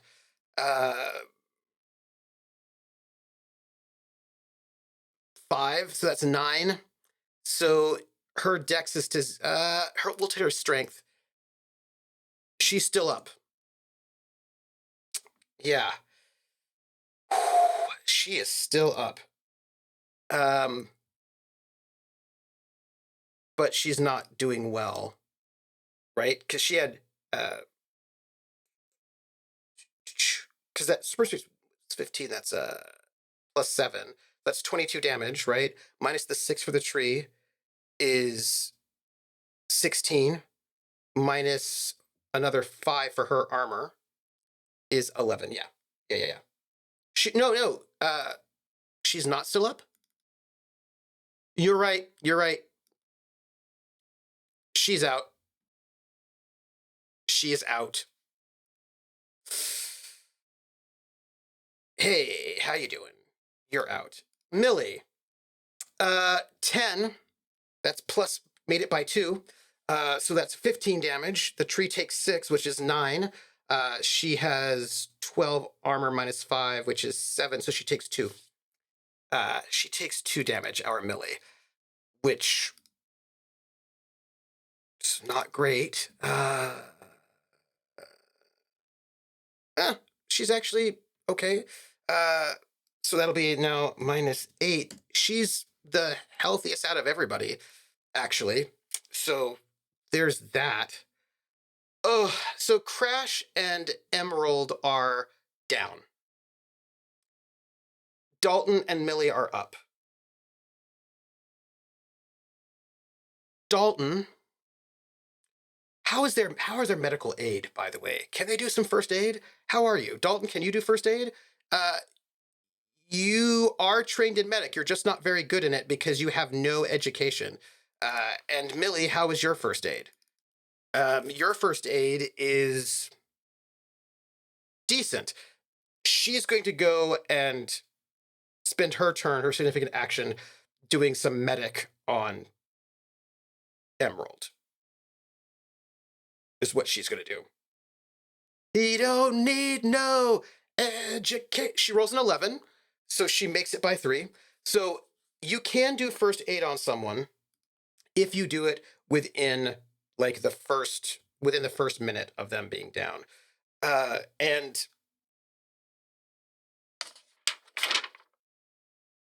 for first aid, you get to recover that number of points that you made it by, right? And she made it. Now, we don't have any sort of exciting gear that will give them bonuses yet, because I have not fully equipped them, but it's fine. So she's going to be able to give 3 points back to Emerald on her turn. And Emerald's going to get, it's going to put those 3 on strength. So that'll be minus 8.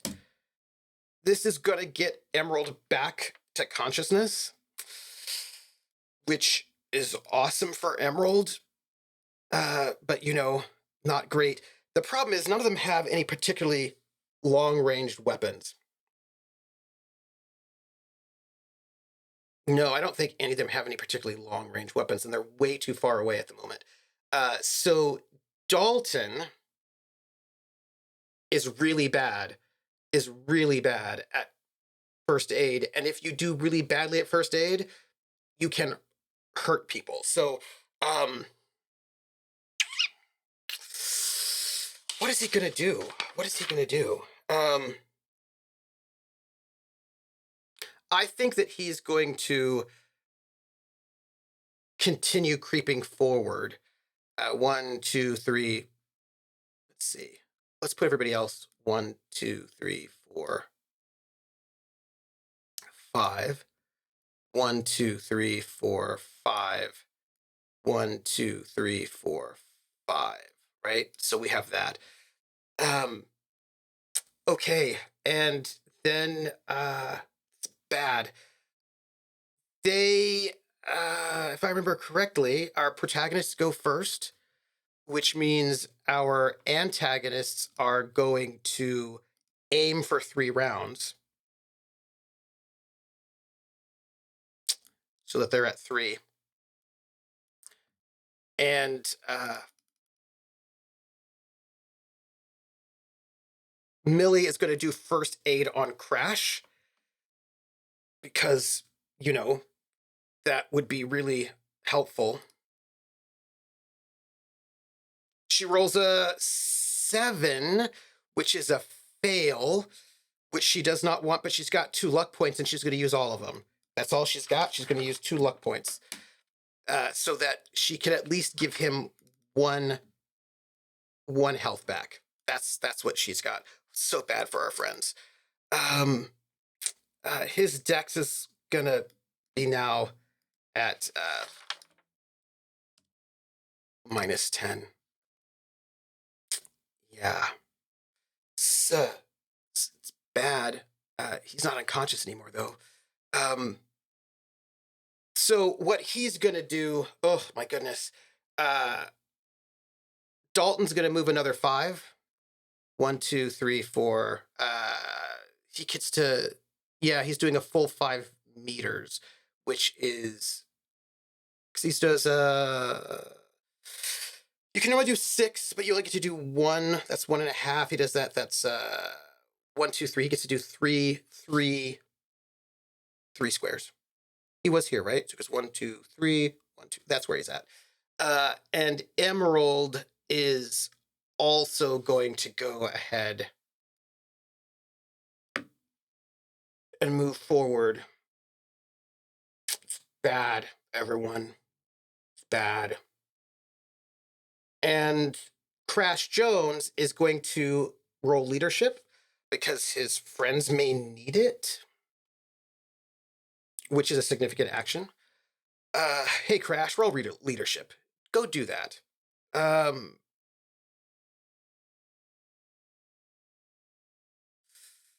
You can roll intellect for this, or education, or social. With leadership, you can do. It's like trying to figure out the situation you're in, and I think he will not go with social because his social's only 7. I thought his social was better than that. Crash Jones, don't you have a better social than that? Nope, he doesn't. I checked. He doesn't. Okay, so let's do leadership. Int, education, or soak. So he's going to do this with intellect. Go to sleep. Go to sleep.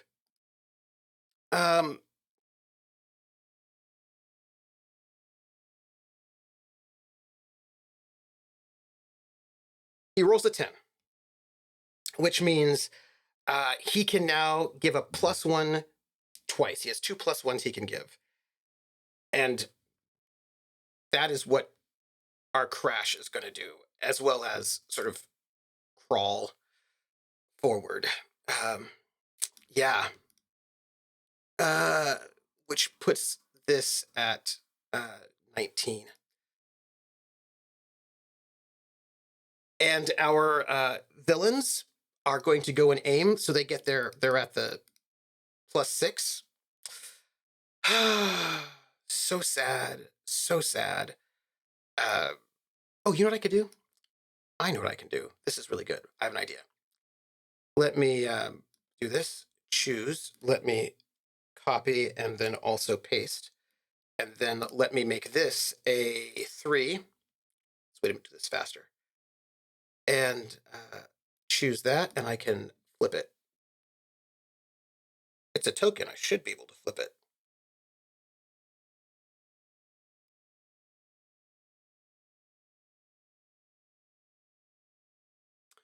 Hold on.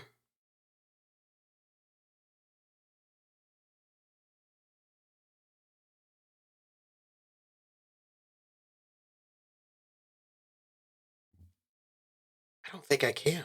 Really? It's fine. It's fine. I'm not worried about it. I mean, I'm worried about our protagonists because I feel like they're going to die, but I just, you know, they're currently at 6. Okay. They do all of their aiming. Our protagonists are going to move forward. That's another 3, another 5. Because they need the cover is what it is. They need the cover. So instead of 14, they're moving so slow because they're in trouble. Yeah. Mm-hmm. And mercenaries are going to shoot at them. Just so you know, it's bad. It's bad. It's bad. It's no good.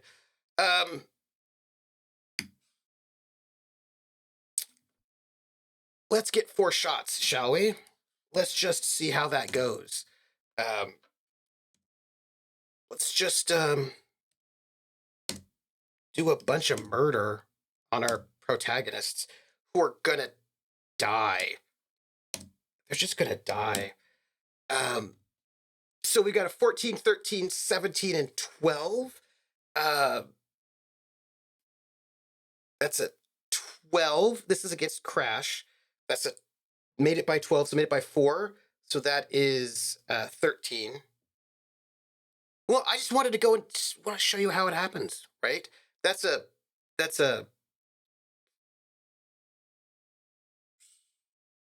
12, 4, 13 damage against Crash. And that 13 is going to be -6 for trees is 7. And then minus another 7 for their armor, which means it's soaked by the armor, right? Yeah, that is exactly how much he soaks. So no damage for him. The next one is Dalton. Dalton, that's made it by 3. That's 18. And Dalton soaks 13. So that's 5.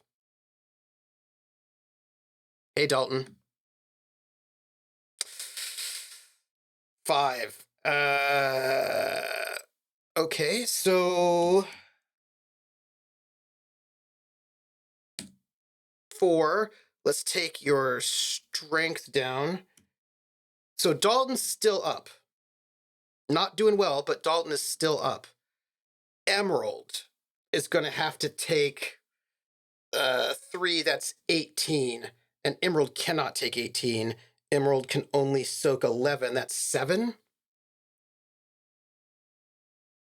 What? Wrong box? Did I get the wrong box? Hey, Dalton. Oh, you're right. I did. So sorry. Thank you. Thank you. You're right. I did. They were both 8s, though.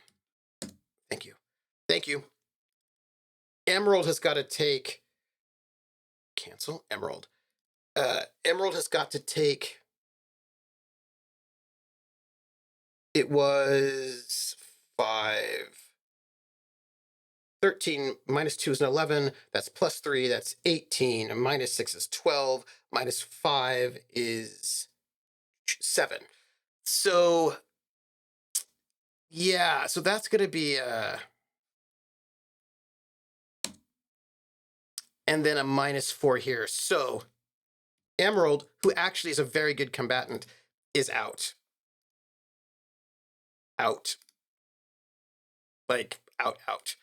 And there's only one first aid. And then Millie has got a 10 that's +2 that she's got to soak 13, which she can soak, so she's also fine. Okay, can she take this up to Dex and stay up instead? Oh, hold on. You're right about her. The question was, can she take that 7 to Dex and stay up instead? Yes. No, you can mix it up how you like. So she was at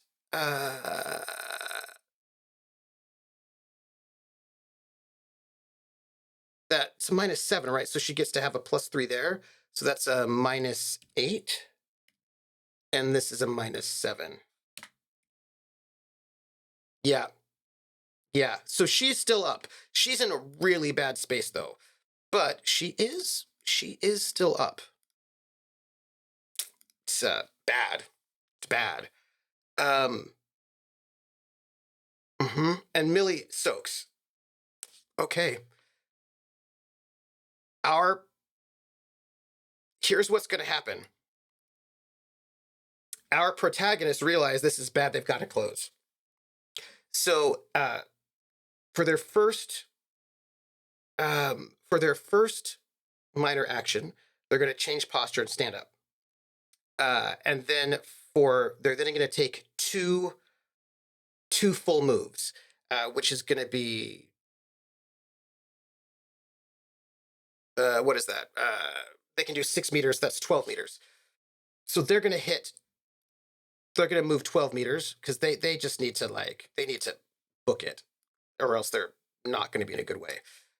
And our enemies aim. And then our protagonists are going to they should have been doing this earlier, by the way. Now we know. They're going to go full three moves, and then they're going to dive for cover when they get shot at, which is going to put them at 18.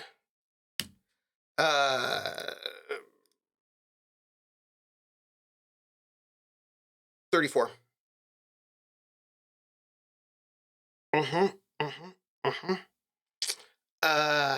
They did. That's what they did. And then our antagonists actually have to aim for the second round, right? Because they have to do 2 full rounds of aiming and to get their +6, which brings us back to our protagonists who are going to book another 18. Which puts this at 16. They're getting closer. Bad times. Bad times, everyone.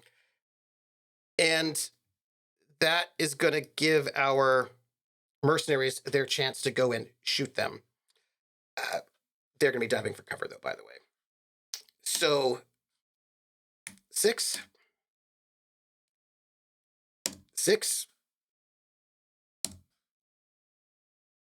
And 6. First one makes it by 2, which is a total of 13 damage, which Crash can soak. The second one, which is going after Dalton, also makes it by 2, which is 17 damage. So Dalton has to soak 4. And he's going to take it off of his dex, which will keep him still up, but, not in a great position. Emerald, that's 13. That's by 5. That means she's got to soak 17, and she soaks 11. That's 6 damage to her. And she has got 2. Okay, so here's what happens for her. This is the danger about sticking up.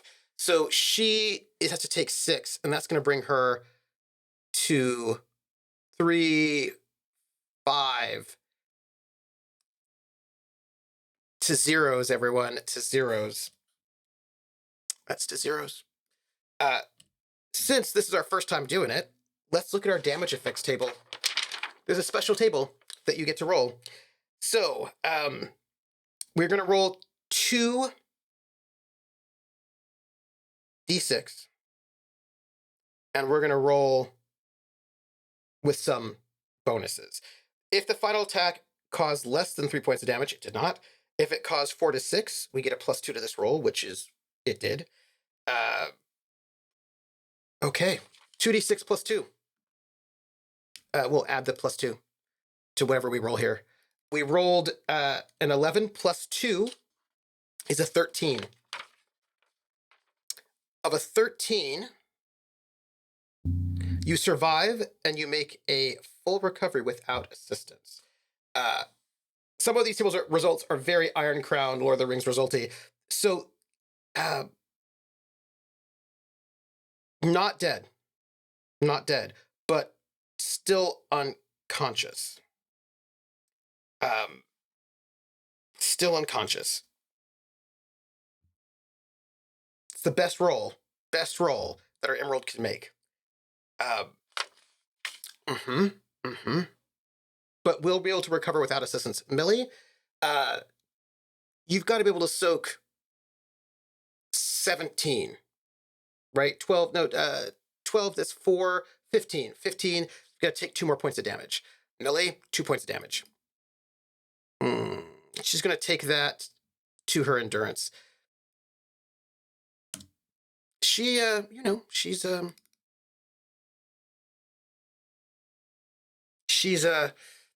hardy. Okay, so it's our protagonist's turn. Emerald is unconscious, but she's not going to die. She will recover. I'm worried. I'm worried about this, everyone. I just want you to know it. Big case. Let me pull up I'm going to pull up something. What am I wanting to pull up? I want to pull up. Where is it? That's not what I want. Oh, that's what I want. Traveler Companion. I think we're actually going to be getting to vehicle combat real soon, as a matter of fact.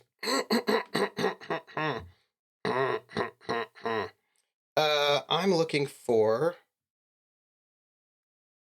death. Pardon me, death. So I want to see if there's any other kind of if there's any other sort of like weird rule in here that I need to know about on this death table.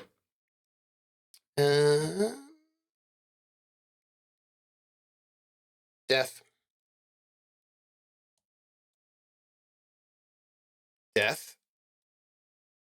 Where was it? Let me see. Let me look for killed. That might be a better term. Well, that gives me skilled, doesn't it? Skilled. I don't want skilled, I want killed, but, you know.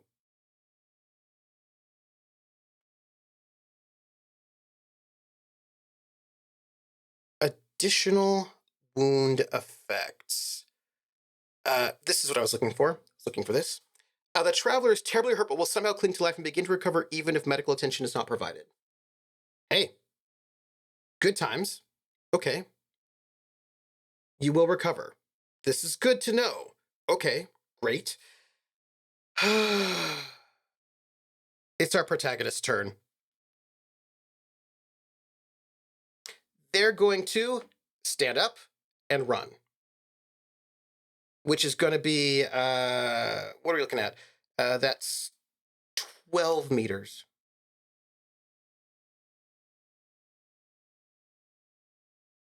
Leaving 4 here. And Emerald then is going to be 12 meters back, right? So 3, 4, 5, 3, 6, 9, 12. They aim. I feel really bad for their lives. Our protagonists go another 18, which is now, that's what, 14 here. So that's going to be 36. Hey, Polish, how are you? She technically took 7, even though she only had 6 left to lose. Does that make a difference?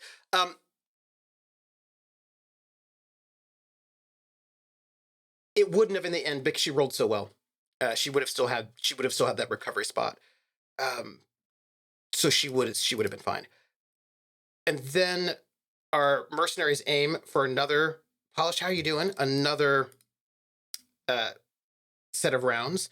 Our heroes are gonna run as best they can, which brings this to 18. They are now 68 meters away from this area. That's where they're at. So fun facts, they're well within short range for those Gauss rifles, which means our antagonists are going to get a +1 to attack because they're now within short range. So that's cool.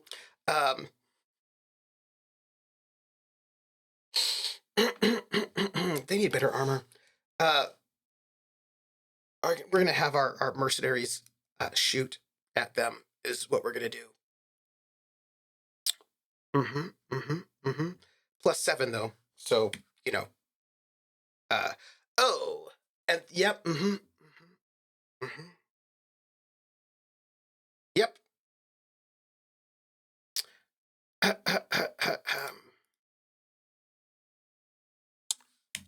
And we're gonna just, you know, see how that goes. Is what we're gonna do, and I'm sure it'll be just like really great for everybody. Just really, really, really good for all of them. Aha. Okay. So.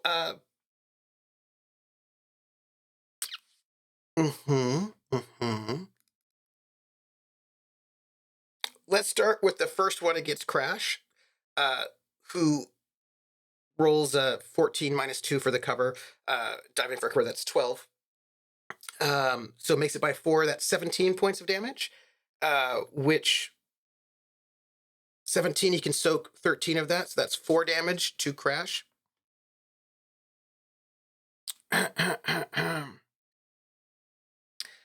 Yeah, let's keep him up.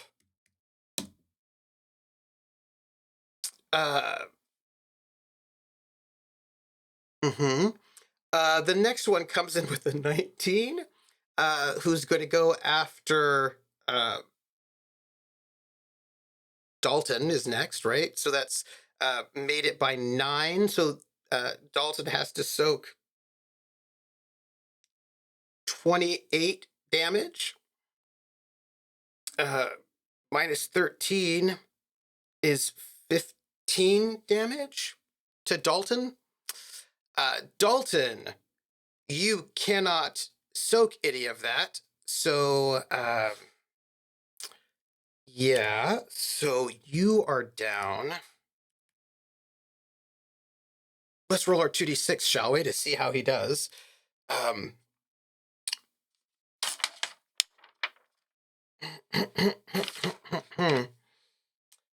2d6 -2 because that was a lot of damage. So he rolled a 9. That's a 7. He will die without prompt medical attention. He's going to lose 1d from max strength, dex, or endurance, and then a half a d from the other 2 permanent, as he's like really messed up.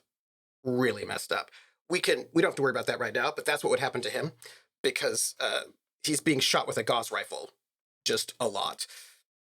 Let's have that be right there. And then we have 2 more blows. The next one's against Millie. Russ a 21, by the way. So that's a 19 roll, made it by 11. So 21 points of damage that she has to soak. She can soak 13, which means she's got to soak 8. And she can split that up. No, she does not have a lot of... Yeah, she does not. So that's going to be...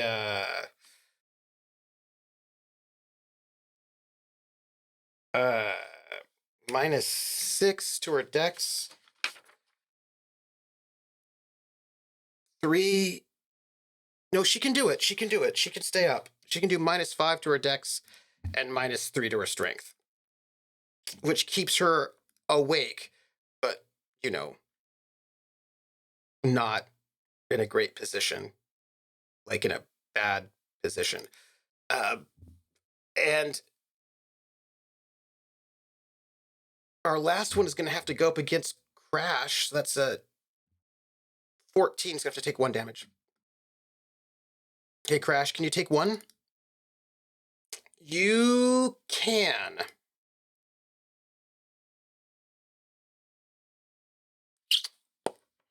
Mm-hmm.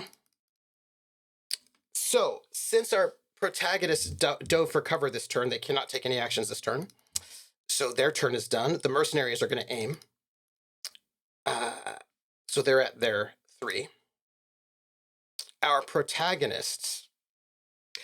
We are going through. We're explaining how combat works in Traveler, and I want to do vehicle combat, but you have to see how personal combat works first, because vehicle combat is based off of personal combat. So it's bad for them. Crash is going to stand and run. So he's going to get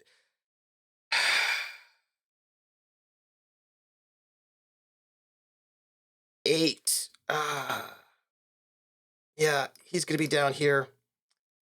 It's not great for him. Millie.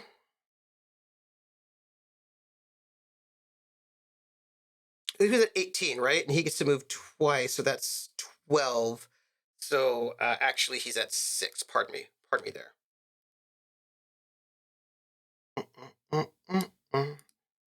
So, she's 12 behind. She can move. She'll move once. She'll stand. Yeah, no, she's going to have to do the same. That's what she's going to have to do. Their turn, our bad guys, our mercenaries who are behind stone cover, they aim for a second go. Crash is going to... Oh, dang it. Dalton, you're gone. They're going to... the font overlay makes it look like my name is Polishetter. Nice. It's because it's cut off, is what it is. It's long. Crash is going to move twice and then get behind cover, which will put him at...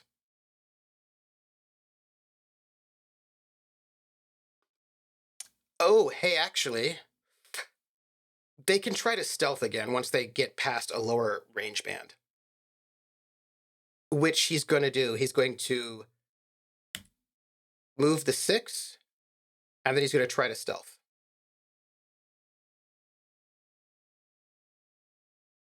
Yeah.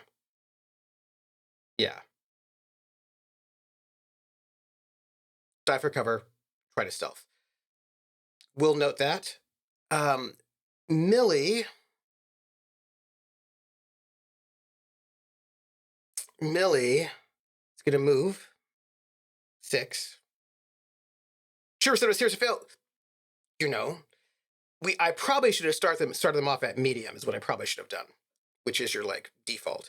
You know what? Why don't we see if she can do anything good, or maybe let me look at the Aliens of Charted Space book for one moment to see if she's got anything that she can do. She only has 2 psionic powers. She's got Zodani, and she's got clairvoyance, and clairvoyance I do not think is going to help her in this moment. She's really good at machines, though. She can do... Nope, that's going to help her with machines. That'll help her with machines.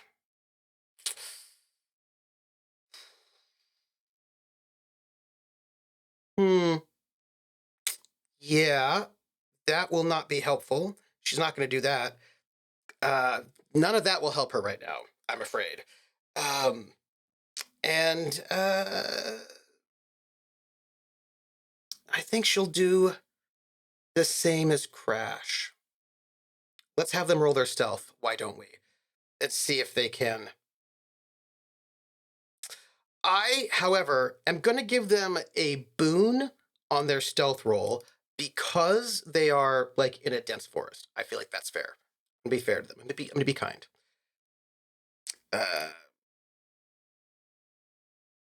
He rolled a 5 with a boon. He's not stealthy. He just isn't. That's just a thing. So we just have to know that. And she is also not stealthy. These are our non-stealth people. She rolled a 2. Yeah, it's not going to be good for them. This is just what I'm trying to tell you. It's not going to be good for them. Well, we will roll our mercenaries. Perhaps they will roll poorly on their recon. Nope. They still see them.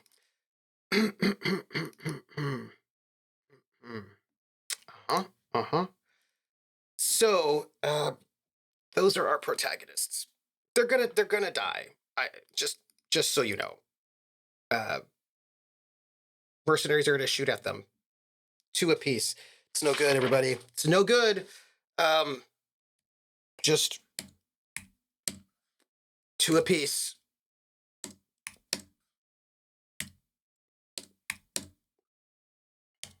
That's what happens when you have scopes.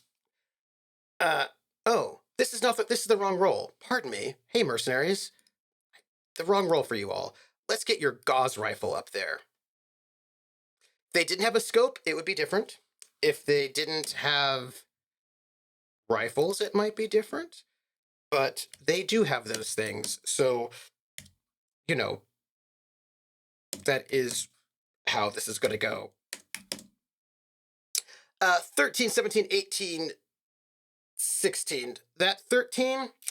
Oh, okay. That's going to be 10. Crash Jones is able to soak that with behind cover. That one's good. The next one, which is a 17, -2 for the being prone. That's 15. You made it by 7. That's 26 damage. That 13 can be soaked. That's 13 that Crash has to take.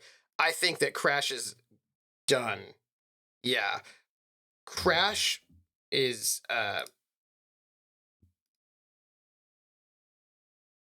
yeah.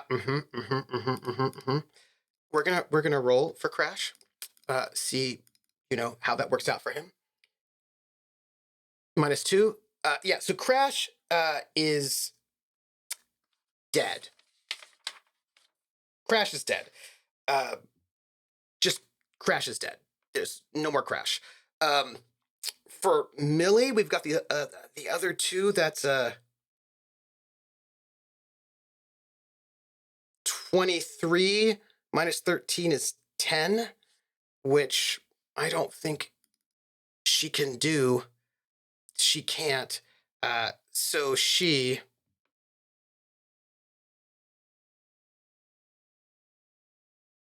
that's a 5. She also she's dying. If she doesn't get medical help right away, she's going to die. And she's not going to get it. So our protagonists die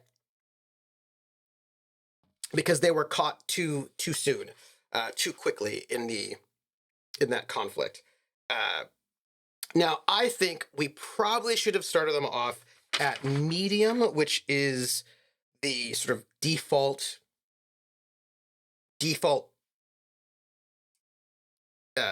4 foot on foot combat is default medium. The decadent toga emperor wins. So that's what that looks like, by the way. That's what that looks like. So let's go and have our next thing, which is our vehicle combat. I wanted to do there was something I was looking for. It was, let me get it for you. Tell you what, that was rough. Most combats begin at medium range. So if we had started them off at medium range, which would have been 11 to 50 meters, it would have been, they probably would not have died.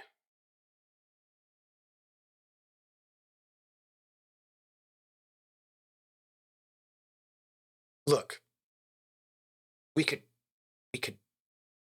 try it. I don't want to do it. I do want to do it. I absolutely want to do it, but I won't. But I want you to know that I do want to. That is a thing that I want to try it off at medium. But I won't. I won't. I am going to be good. So let's check out vehicle combat in the meantime. Since we're gonna, let's just do that. Why don't we? And why don't we clear all this off? Remove all turns. Clear. So there's, let's go to street. Here's a street dogfight that I made up for you all. We're going to see what we need here to have this work out the way we want it to work out. I made some stuff for you all. So what we need at this point in time are two vehicles to do this. So there are two different types of dogfights, right? There's basically dogfights with vehicles and dogfights with spaceships. And people always confuse the two. And I think the difference basically is, are you in atmosphere or are you not in atmosphere? So I believe I have some token art. Do I? I think I do. I think I just recently purchased, let me see, some things that look like cars. Maybe I didn't, but I thought I did. Maybe, did I? I think I did. As long as there are no dog fights with dogs. Yeah, you don't want dog fights with dogs. That'd be terrible. Let's see, War and Siege. I just want some cars. You know what I mean? Virtual tokens. Those are great, but not what I need. Vampire, Tranquil Tavern, Town, tokens. The Graveyard, the Arena, nice. Haunting Horrors, also very nice.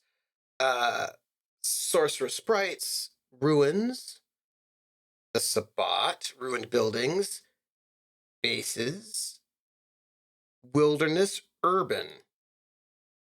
What if the dogs are pilots? And what if the dogs are pilots? That might change everything. Those are lovely tiles, not helpful. Let's see what we can get here. If I can't find a good one, I was pretty sure I had some, I feel like I was just looking through these and I saw them. And then I was like, why do I not? I should keep these out. But I feel like I forgot to do that. Familiars, Heroes, Nightclubs, Sewers, Bridges. I didn't upload them. Nonetheless, we'll be fine. I would like something.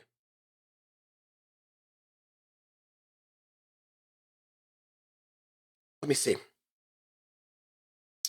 From my library, none of that is good. Oh, I see what all that is. That's what do I have anything here? I just want to check because I know that I saw them and I want to just double check before I go and give you sort of generic tokens, because if I actually have them, then we'll just do that instead. We could just use dragons. Okay, here we go. Barrel, Rug, Caravan, House of Ore, No, all of that is weird stuff. Nice, but weird. No, that's a dragon. Steampunk inventor. Xenomorph. Don't ask me what some of these things are doing here. Really do not ask me. Because I cannot tell you why they're there or what they're looking like. That's just odd. Well, you know what? This is not the best, but we'll just do it. These are carts. Carts are not how we want them to look, but you know what? Better than nothing, right? Great. Okay, so we have these two carts. These two carts are going to represent our vehicle, right? That's just how we're going to do it. Don't even ask me, but we're going to do that. Let's have these here. I realize this is ridiculous, and my Car Wars vehicles, which I've been working on for reasons, are not here, but it's fine. Okay, so we're not going to have any missiles, so we don't have to worry about that. So, if we're going to be doing a dogfights in atmosphere is how I'm going to frame it. Still use the scale of people, the people scale. Let's imagine our protagonists. Our protagonists are in the lighter one. And let's say that they somehow, we don't know exactly how that was, they were able to, let's keep them up here though, because we might need this. They were able to grab the artifact and not die terribly, let's just say. And they have it, they get into their vehicle, and now they're like speeding off through these ruins. Let's say that this is what we've got. We are still going to need our protagonists. Hello, Crash Jones. And Millie, and Dalton, and Emerald, and then also some mercenaries. These are all things we're going to need because we will need them. And we're going to have Crash and Millie and Dalton and Emerald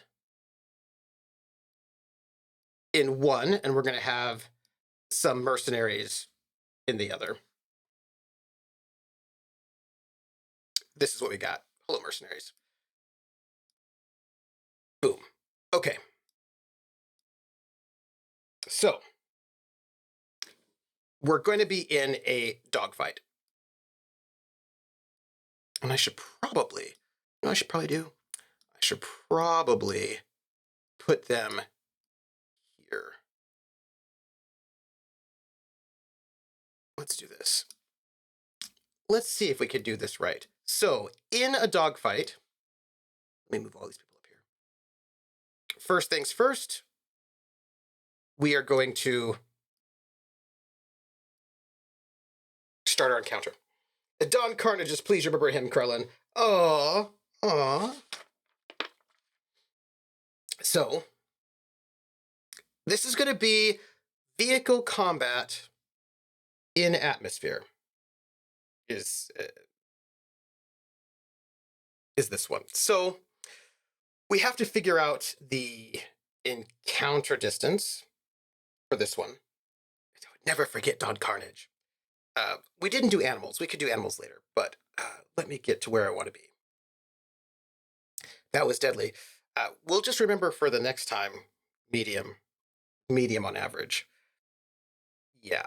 Okay, so I believe for vehicles, it is not medium, it is long, but I want to double check because it might be a different scale. So, vehicles. If we're going to get into vehicle combat,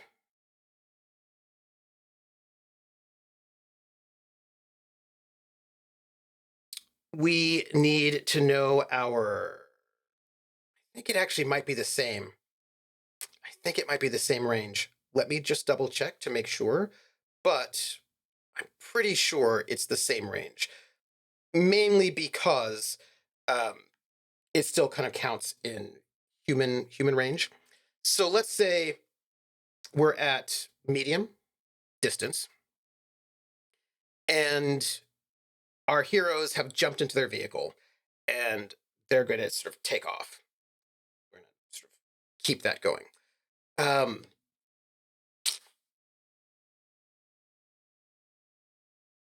Carnage. Oh, carnage. Carnage. Pardon me. Pardon me. Our protagonists. We should roll for initiative. Is what we should do. That's probably what we should do. Okay, so yeah, we will have our encounter distance be medium, which is 11 to 50. So let's put it at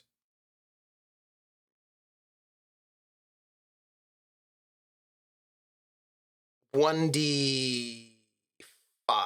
Let's do a 1d5, shall we? Makes it easy. Roll 1d5.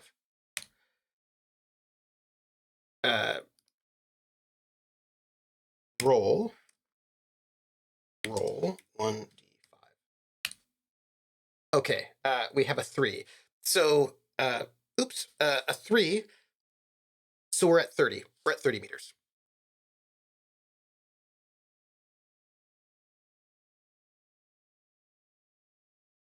So a dogfight is any vehicular combat. It's any it's any vehicular combat or spaceships that are close or adjacent. So spaceships use there's a spaceship combat system, and if spaceships get in really close, they go into dogfight system. But the spaceship dogfight system is not actually the exact same as the vehicle dogfight system. But if spaceships are in atmosphere, then they do use the vehicle dogfight system. So spaceships can either do either one, depending on. People were mixing it up, and I was like, yeah, I think it's about atmosphere versus not atmosphere, is what I would say. So because we are on this space, we're going to do initiative as normal. Our mercenaries are going to just have one initiative order. I can actually just add turn. Hey, mercenary. I don't think our mercenaries are going to do very well in this one, I have to tell you. I think this is going to be very bad for them. But that's neither here nor there. They're going to roll. They roll a 9. So our mercenaries go on 9. Is what happens. Hey, Crash, let's get your character sheets up.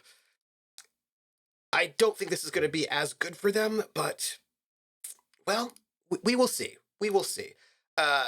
Emerald, let's make sure you're not at the brink of death anymore. You're back to healthy. And great. And let's roll your initiative.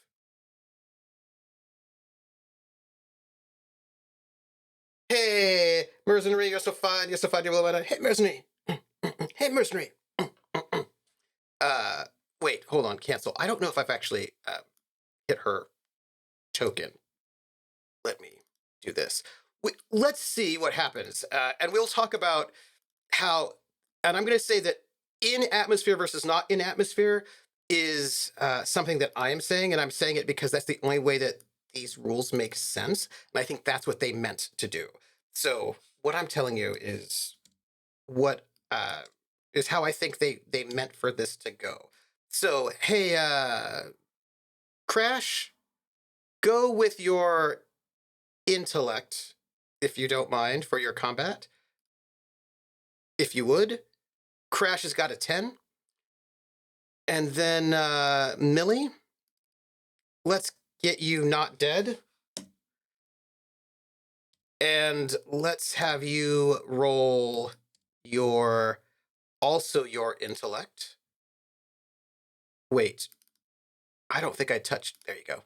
I didn't hit her. There she is. I didn't hit her token. Millie's at a 12. Okay, that's good. It's not bad. It's not bad. It's not bad. And now let's hit Dalton. Pardon me. Hey there, Dalton. Let's get your initiative in. We also don't need this. Dalton. Let's get you back up to healthy. Y'all, I'll have to show you what it's like to attack animals. Dex or ints, same.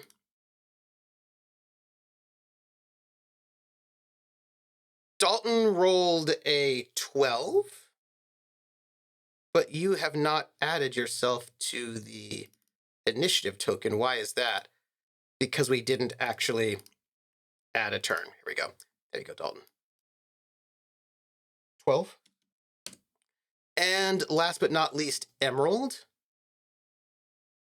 Let's pull you in here.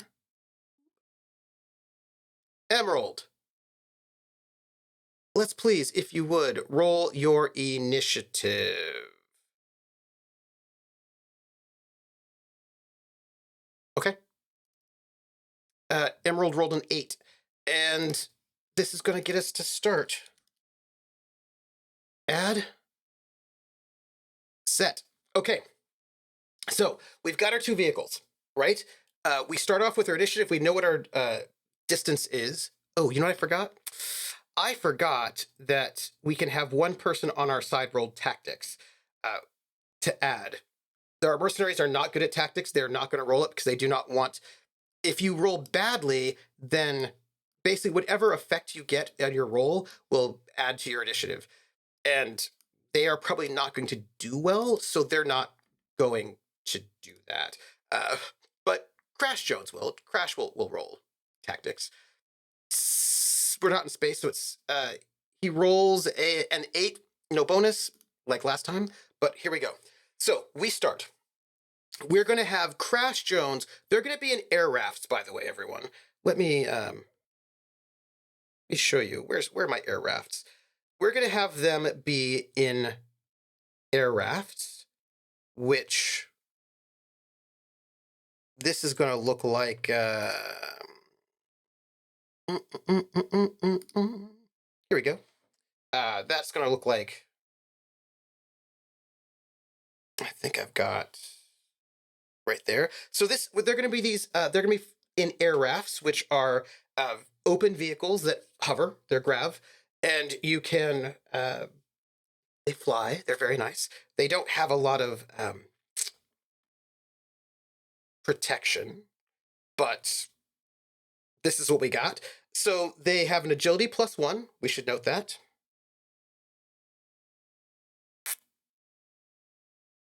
I want to note somewhere. Vehicles.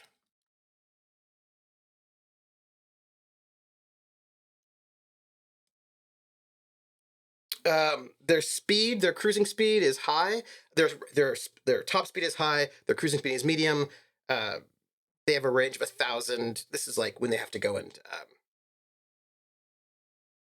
refuel. Crew of 1, passengers 5, hull of 16. That's their hit points. Shipping, how much weight they can carry, how much they cost, and armor. So we're going to just note that. I also made a printout of them because I thought I might need them because we were going to do this. Because, you know, I care. So let me get my little air raft out so we can see what we need in this moment.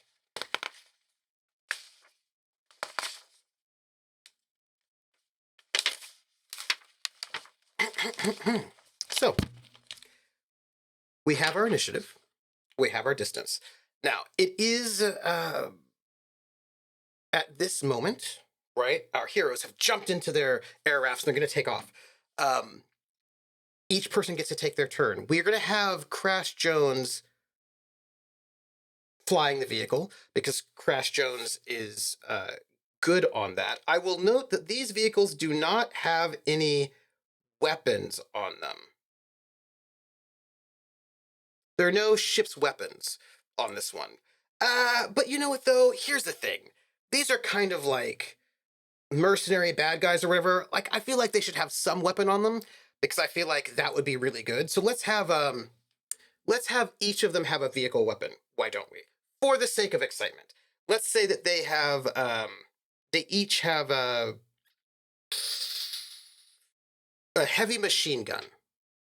Each of them have a heavy machine gun loaded on top of their air raft, because who doesn't like to have weapons on top of their vehicles, right? So they both have a heavy machine gun, but the heavy machine gun only faces forward. That's what we've got. So, I feel like that's all we need to know. Yeah, I think so. But they require heavy weapons vehicle skill, which I don't think anybody here has, so... Okay. All right, turn 1. Dalton Danvers is first. Lawsford says to frown on you having weapons. What? Come on. Dalton is going to, they jump into the vehicles, right? Start. We start to go. And we're going to have, oh, this is a little bit tricky, right? It's a little tricky.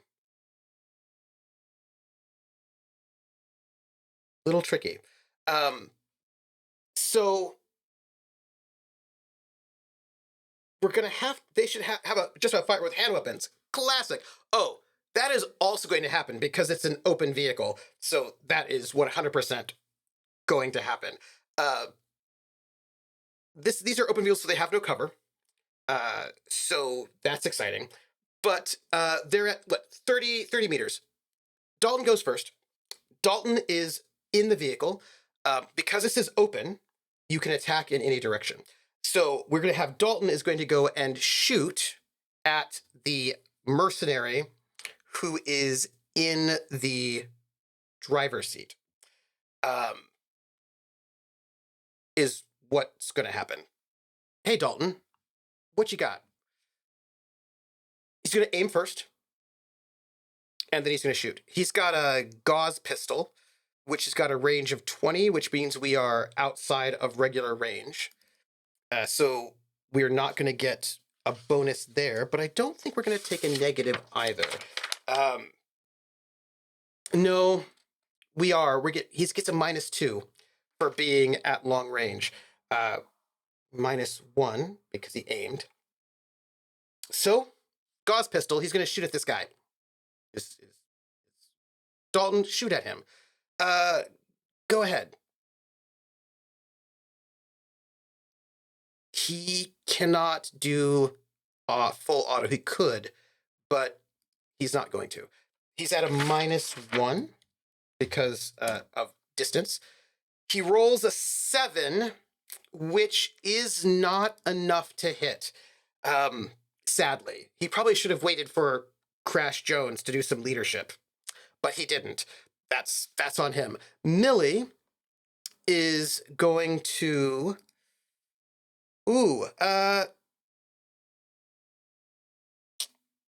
you know what she's going to do? She has got some options, actually, because she is psionic. And I think what she's going to do... Yes. We're at medium range, so she can do this. She is going to reach out with her mind. And she is going to shut off. She's going to try to shut off the air raft because she has a special Zodani ability which allows her to control vehicles. So, yeah, so, yeah. She is going to go and roll her psionic powers, is what she's going to do. Hey, Millie, roll your, please, if you would, roll your Zodani powers.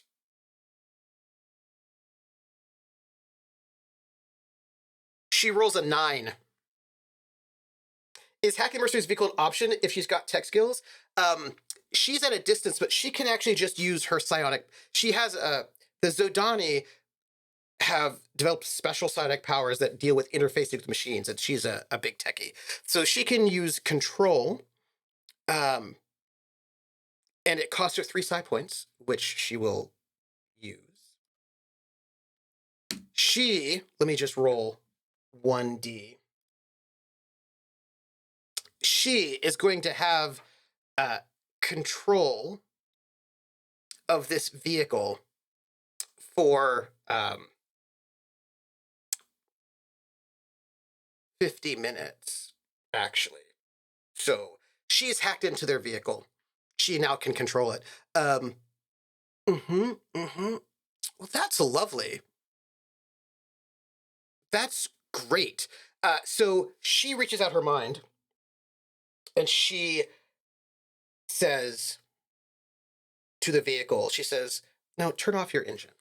And the engine of this air raft powers down. That's what she does on her turn. Oh, those mercenaries have got rifles. Yeah, they do.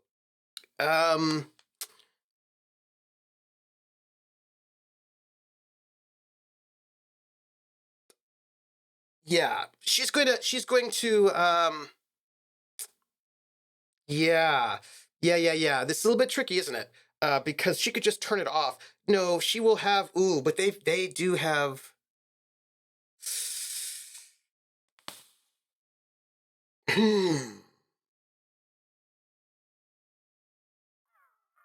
she's going to have it go backwards. She's going to have the air raft turn around and start speeding away from them.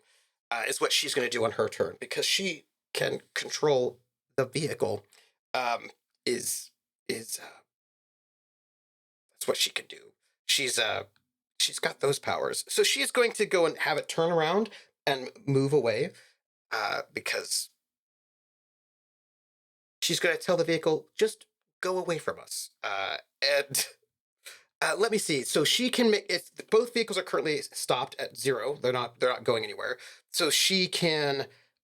You can, on your turn, you can change by 1 speed band. So she moves it from going stopped to idle, but the other direction. And it is now, let me see, I think I want in the character sheet, I think I want speed band. Should be current speed. I think that will be really good. Right, I think that'll be a good one. So she's going to send it backwards. And now it's like moving backwards. That's good. Which makes it Crash Jones's turn. And Crash Jones is going to, on his turn, you have to spend a minor action to control the vehicle, which he will do.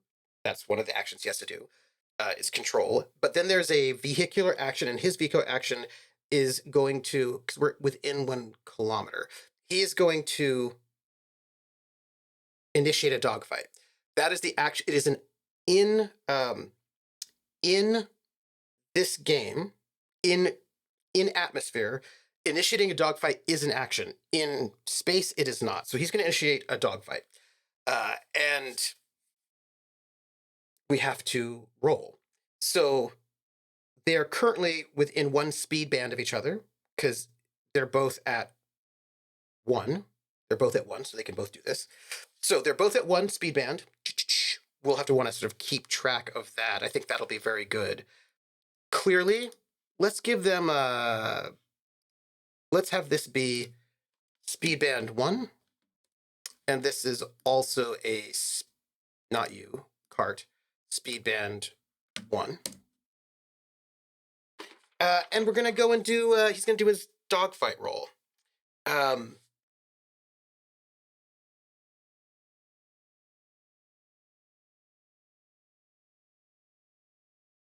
we make opposed drive checks.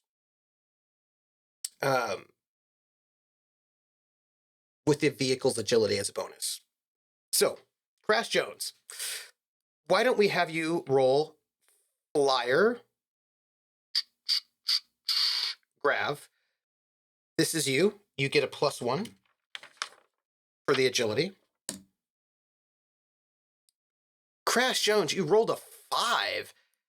Oh, that was a crit fail. That's a crit fail. That was very, very bad on their part. I don't know what happened to you. Crash.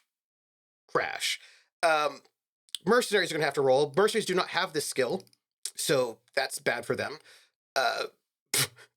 They don't have it. And I feel like not only do they not get to have their agility bonus, they get it as a negative, as a penalty, because Millie is controlling their vehicle for them. So they're going to get a -1 rather than a +1. They also do not have this skill, so it's going to be -3 to this roll. So 2d6 -4.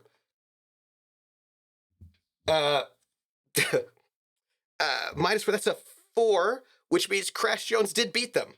Crash Jones was able to beat them in this dogfight. So in this first round, Crash Jones initiates a dogfight with them. So it is now a series of maneuvers where you can maneuver your vehicle in front of the other. You can sort of decide how you want to maneuver them. And he beat them by 1. We should remember that. This is important. Here, let me grab this. Because this actually is going to be important. Beat them by 1. There we go. So, since they are now in a dogfight, you get to maneuver. And what's going to happen is that Crash Jones is going to maneuver the vehicle. Let's put you over here. If I had them together, this would be awesome. Where is that? Here? No? Here? There we go. It's going to put them in the cart. That cart is backwards. Pardon me. So that our protagonist's weapons are facing the enemies, but the enemy's weapons are not facing us. So you can maneuver yourself so that our protagonist's ship's weapons cannot hit the others. There you go. That's how we're going to do it. So that means that we can attack them, but they cannot attack us for this round. Yes. Okay, so we also get a +2 to all of our attack rolls for this turn, while they get a -2 to all of their attack rolls, because we are now maneuvering around them in a better position. Let's remember that, shall we? Crash Jones is done. It's the mercenaries' turn at this point, however. The mercenaries are in a bad way. Is what it is. So head mercenary, the one who's driving, has to take a minor action to control the vehicle. Will take an evasive action, which is going to they're going to make a skill check. And if they succeed, they get to apply this as a penalty to the other people. I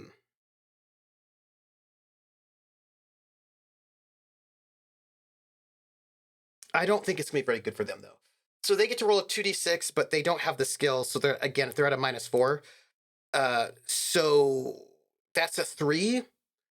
And they failed terribly to take evasive action because they're not good at driving, flying, and also Millie is controlling their vehicle for them. So that's not great. So they are not able to do that at all.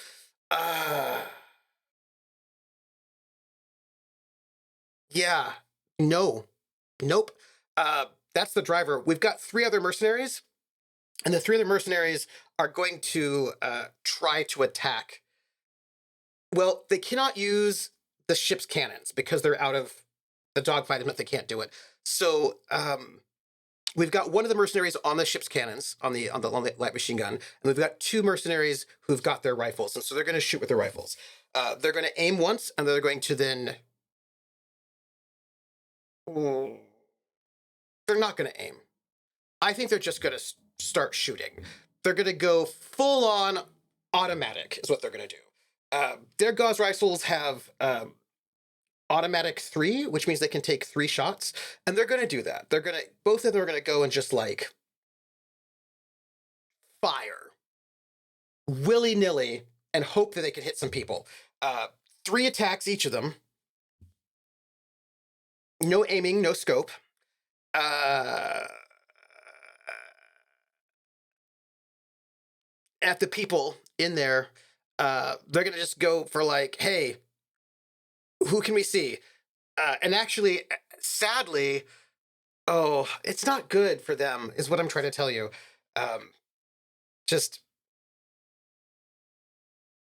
I feel bad. I feel bad. I don't feel great for them. I feel like it's not good. Let me just make sure. Open vehicles, any passenger can shoot. Great. Okay, so we've got 2 people who can shoot, and they're going to do it. I'm sorry for you because, yeah, well, okay. Hey, gauze rifle, you're going to fire, but you get a -2 because you lost the dogfight. You get a -1 because Millie is controlling your vehicle and messing with you. So you're at a -3 to shoot at them. First mercenary is going to roll 3 times.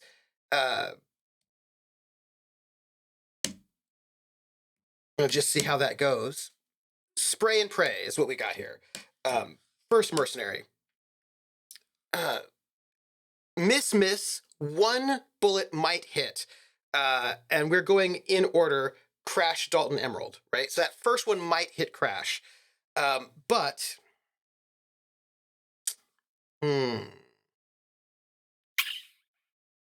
that first one might hit Crash.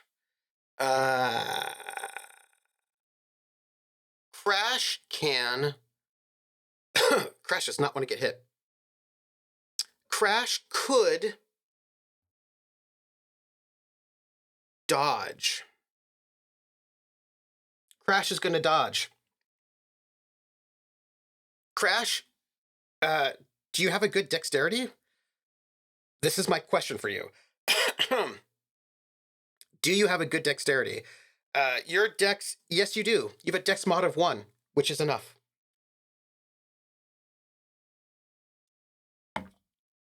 Which is enough. So, Crash, as the bullets come flying in, Crash sort of like is in the vehicle and dodges out of the way. Our other one is going to do the same thing, right? At the same 3 people because, you know, they're the ones who are close. Fail.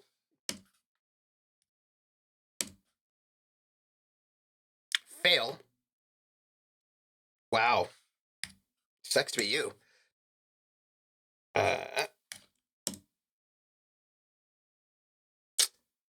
Possible hit on Emerald, but Emerald is going to be dodging. Emerald, do you have Emerald, do you have Dex? Emerald does have Dex. Emerald dodges. So sad for them. It's Emerald's turn. Emerald actually does have heavy weapons at basic. So Emerald is going to shoot them. Shoot at the vehicle with the weapon of the vehicle. Where are you? If I remember correctly, I have to show this. Where is it? It's heavy weapons. And if I remember correctly, she did have this because she is a scout. And I need to put this in here. Give me a moment. vehicle. Yes, but she doesn't have a specialty. She just got it, is all she has. So, vehicle.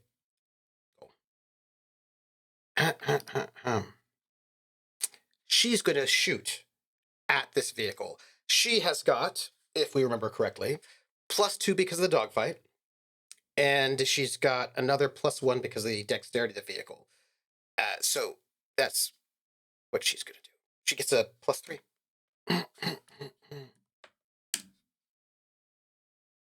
She rolls a 15. 15. 15 is what she rolls. That's awesome.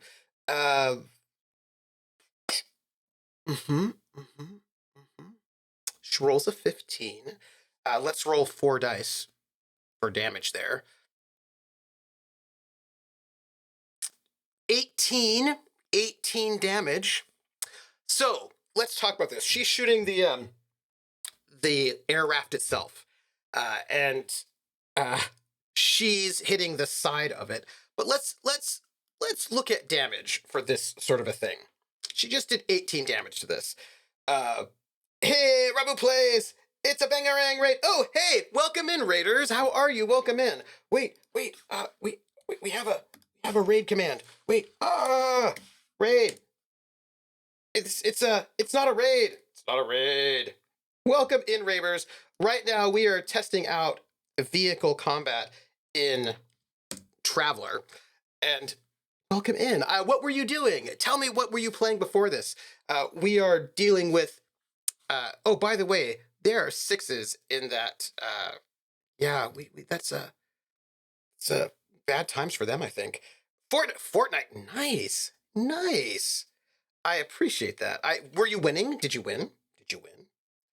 So, we shot at them, and I hope you won.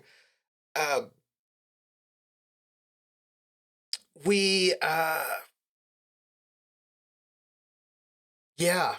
So we could get second place. Oh, hey, that's good. So that's 18. They have some armor. I don't think they have a whole lot of armor. Where's their air raft? They've got 10 armor on the sides. So that's gonna be 8 coming through.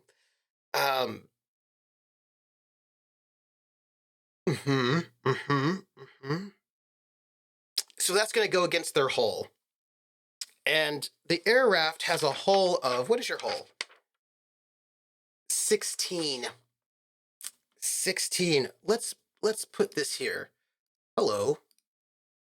You have now. I think we should probably cancel token settings. 16, and now you're at 8. Bad times for them. I am. I did serve in Germany. Where did you serve? I was in Augsburg. I was there for 2 years, and then I got out of the army, and I stayed in Augsburg for another 3. Where were you stationed? And also, what service, and what was your MOS? These are things I need to know. This is... Oh! Yes, I actually did. I did inflict Toy Boy Sailor on you, because who does not want to do that? I want to do that. Yay! Hey, Toy Boat, how are you? Baumholder, nice. 92A was at 98 Charlie. So military intelligence, intel. Nice. You know what? It was so funny. I was just talking to somebody about military things and about security on bases. And it was so funny because I think that people sometimes do not understand what military bases are like. Someone's like, so if you wanted to, like, if you were like on a base, like, and somebody was going to stop you and like question why you were there, like, what would they say? And I was like, well, is it an open base or a closed base? And what are you doing? Because a lot of bases, anybody can walk in and out, right? Like a lot of these bases are like, their number of bases are just open and civilians go in and they deliver pizza and they work there. There's like bowling alleys and movie theaters and like not a secure base, right? But like, I think people think that bases are all like heavy security, but a lot of bases are just towns. Do you know what I mean? Like, or like little small towns, right? Like big bases, I mean. Uh, yeah, like our bases in Augsburg, they were basically open. You could just like walk in and go to the movie theater or not. Uh, oh, it certainly was before 9/11. Yeah, absolutely. Now, secure bases were different, right? Secure bases were different. Uh, Baumholder was wide open to then. Yeah, you could just like walk in. Um, like there would sometimes be gates, but if it was an open base, they would just like note and you would like walk in and walk out. Now, secure bases are different. Secure bases, you have to show ID. Sometimes you actually couldn't get on at all, depending what kind of base it was. But yeah, and I think that people, because all sorts of folks like veterans can go onto the PX and yeah, like we're not talking about like Area 51, but other bases are uh, more secure, more secure. hmm Kirtland is definitely not an open base, though it was significantly easier to get on before 9/11. You could just have a car sticker and get waved through. Yeah, and if you had a sticker, right? But nowadays, I imagine, because I was on some secure bases, right? Sort of Intel bases where you couldn't get in without showing ID, being on a list, et cetera, et cetera. Yeah. So we, by the way, just shot up this vehicle. And nowadays it's a line, they take every individual pass. That makes sense. That makes sense. Yay, gift subs. Let me see. By the way, I'm going to have to sing something for you all. Let's see. Any weapon that has less than 4 damage, well, that's fine. An attack roll against a vehicle has an effect, if an attack roll against a vehicle has an effect of 6 or higher, which, what did we roll? We rolled a 15, which actually is a 6 or higher, because that's an 8.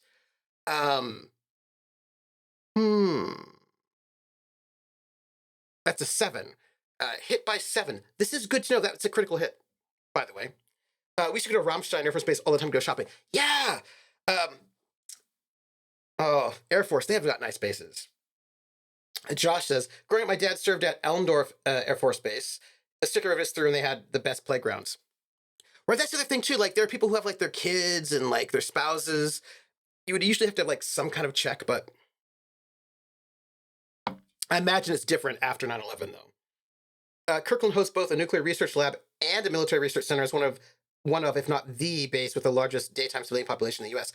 Yeah, yeah. I just but then there's some things that are a lot harder. Like somebody was like, okay, so if somebody comes and orders you to leave, so could somebody come up and like order you to leave your post? And I was like, if I'm on guard duty, no. I said, well, I mean, who's the person? If it's no. I mean, you can't just say leave your post. You can't. Somebody says, well, somebody says, hey, soldier, you're needed over there. I was like, well, if I'm on guard duty, I cannot go unless I'm relieved. And the only person who can really do that is somebody who's in my chain of command. Some rando person that I do not know cannot order me to leave my post. And I'm not going to leave my post unless I have relief. That'd be weird. And they're like, well, oh. Right, like there's actually like some things are like way easier than you think they are. Some things are way harder than you think they are. Yeah, you should join the military Twitch team. I don't know anything about the military Twitch team. Raibu plays. You should tell me about it because I don't know about it. Tell me about it. Give me info. DM me info because I don't know about it. Carl says, "Oh yeah, when I worked at the Air Force, rule number 1 for all of us was do whatever the guys with the gun says, but we were civilian contractors." Yeah. So we made this, we succeeded by 7, which is a critical hit, by the way. And I forgot that actually means we've done more damage as well. So critical hits. If we do a critical hit, which we just did, it's a critical hit, then some vital system of this vehicle is damaged by the attack. So we have just done, we made it by 7, so that's plus 7 damage. So we did 25 damage. Only 10 of which get soaked up by armor. Oof, this is bad, everybody. Oof, this is bad for this vehicle. It's a huge team with a ton of veterans and active duty military members from all branches. Oh, that sounds so cool. I mean, as long as it's not the Air Force. No, I'm just kidding. That's a military thing. We like to make fun of the Air Force, you know, just for fun. Not serious. Not serious. Air Force Research Lab. The nuclear lab on Kirkland is Sandia National Labs. Oh, neat. So got a critical hit. I'm very excited for this. Let's see how we do this. If a critical hit has been inflicted upon a vehicle, roll a 2D and then consult the critical hit location table. I should make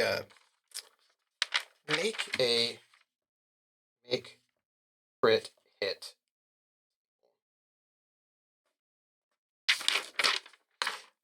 Air Force of the nerds, even the Air Force admit this.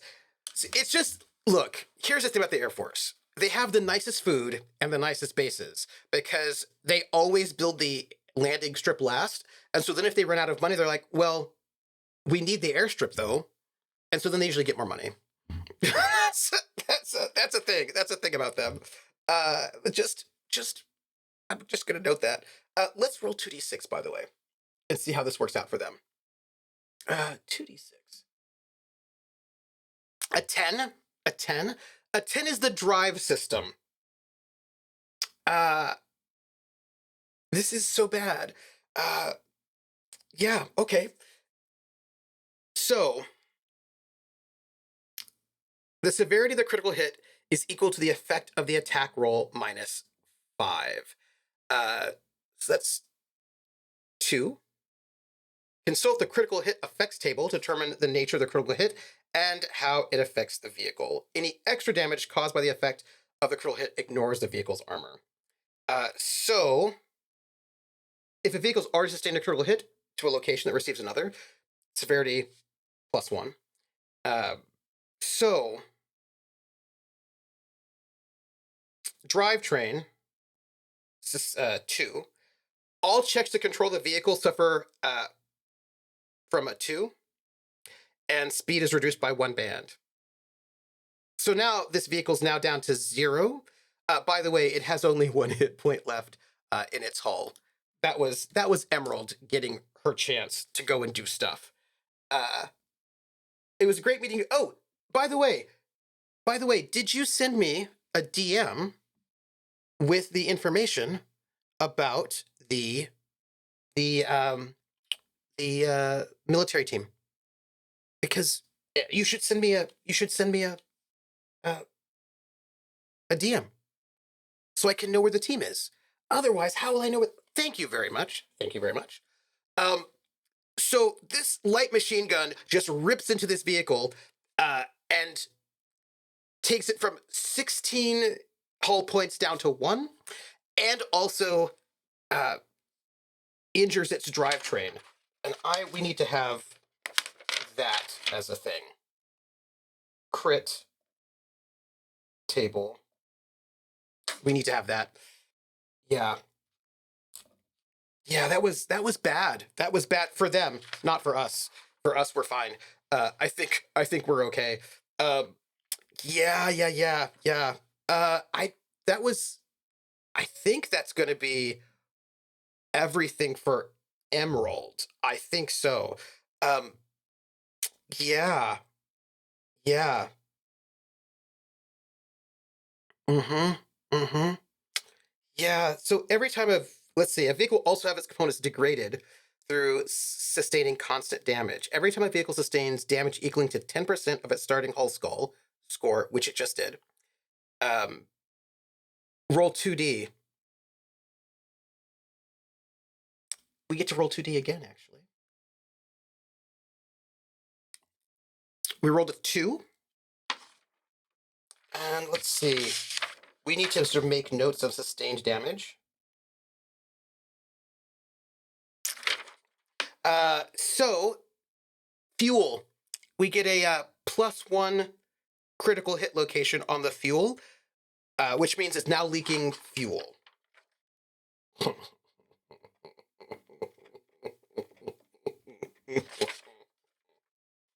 Do you have to roll 2D 9 times because it took 90%? Oh.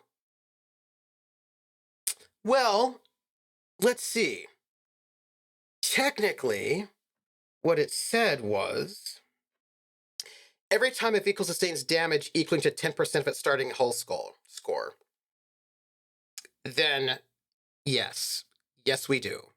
Yes, we do. Yes, we do, actually. So let's see.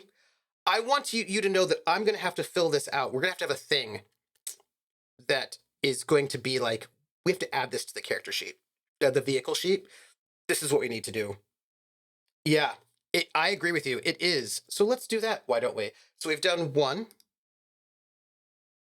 a 12, which is the systems or vehicle. I mean, I don't feel bad for them. All checks to use comm sensors and computers.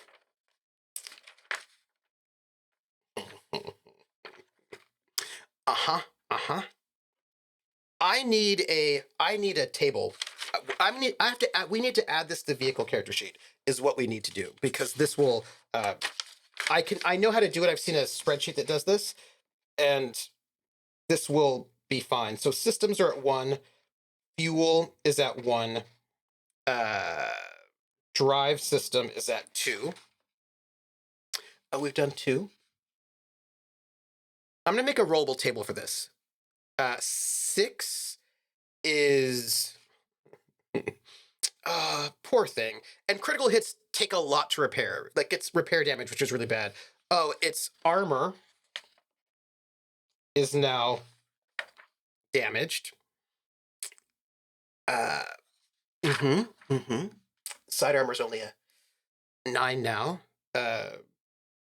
What is that? That's an 11, which is, I believe that's the systems again. And if you do, so here's the thing. Critical hits, they have a severity number.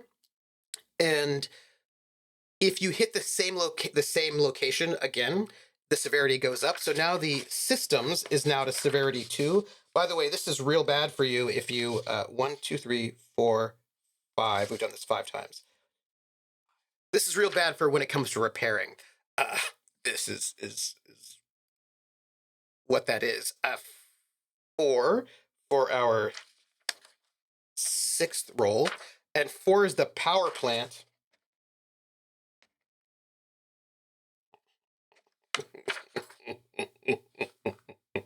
I like that. With a vehicle with medium range, the heroes took out the mercenaries as easily as the mercenaries took them out at long range. Absolutely.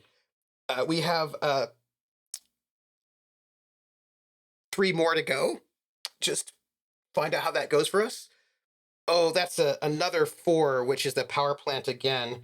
The power plant's now at 2. And we get 2 more rolls. Let's just find out. So sad for them. So sad. So sad. They should just get good. They should be better at this. Their armor's hit again. And one last one. 3, which is their fuel. So their fuel is hit again. So here's where their vehicle's at. That's a 7, not a 4. Oh, you're right. Where's my 7? That 4 was the power plant. The power plant is 1, and the hull is at 1. Why don't we just read where their vehicle's at after taking that heavy autocannon fire? Because Crash was able to, like, maneuver the vehicle right into the space so that, yeah. They've got a bad leak in their fuel tank. And by the way, these kind of critical hits are structural damage that you cannot patch. Like, you have to really, it takes a long time to repair those. It's not like, oh, we can fix it up. You do not want that happen to your ship. It's very expensive. So they've got a bad leak that will run dry in just a couple of hours. Oh, I have to roll 1d6. I'm so sorry. Let's just find out what happens. We have a 2 sustained damage on their systems.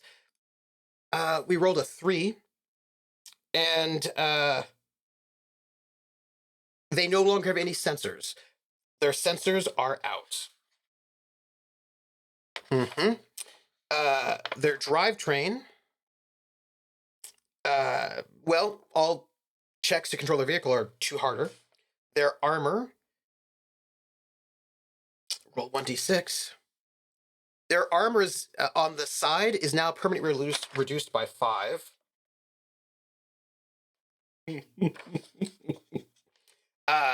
And their power plant, uh, yeah, they're stalled at this moment. They're not going anywhere.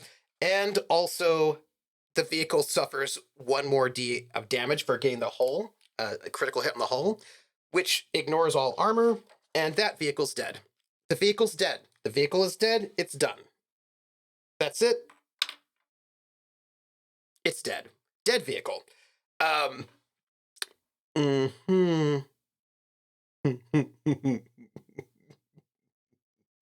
uh, yeah. So right there is our structural critical hits. That's it right there. We I should remember that one. Does it explode or is it not Hollywood? I don't think it explodes, but that's real bad actually for them. Uh, I don't feel bad for them because they killed us in the last one, so I just don't feel bad about it actually. Meh. And let's see. I imagine it's not so great for the. Here's the thing. I imagine that's not so great for the people inside. Let me see. Once the vehicle's been reduced to zero hull, it is wrecked and becomes totally inoperable and is normally beyond any repair, although parts may be salvaged. So that's bad for them. Is there anything that we can do with this? Let's see. Can we kill any of those? I don't think so. I think critical hits are good. Weapons, large vehicles, sustain damage, critical hit table, collisions, repairing vehicles, so sad, not going to happen. Vehicle weapons, vehicle equipment, entertainment, navigation, life support. Yeah, nope. I think they're done. They're done. Where's the kaboom? There was supposed to be an earth-shattering kaboom. Did he have a voice sort of like this? I think he might have done. Yep. So, in that next turn, our heroes are going to be able to escape. They're going to be able to drive away. This vehicle behind them is a complete wreck. And because they're going so fast, they're just going to pick up speed. They're now going at the next speed band for them, which is, what is it? It's they're going to go from a 1 to a 2, which is like basically 50 kilometers per hour. And that's like a big minus on the roll for our bad guys. Yeah. Yeah. It's basically our heroes are speeding off in their vehicle, and there's no way that these mercenaries are going to be able to do anything about it. Yes. Oh no, we're going to have Outer Worlds tomorrow. I'm doing the Outer Worlds tomorrow. So that was with vehicles. That's vehicle combat with regular sort of vehicles, but I will say that there are other things that you can do. You can. No,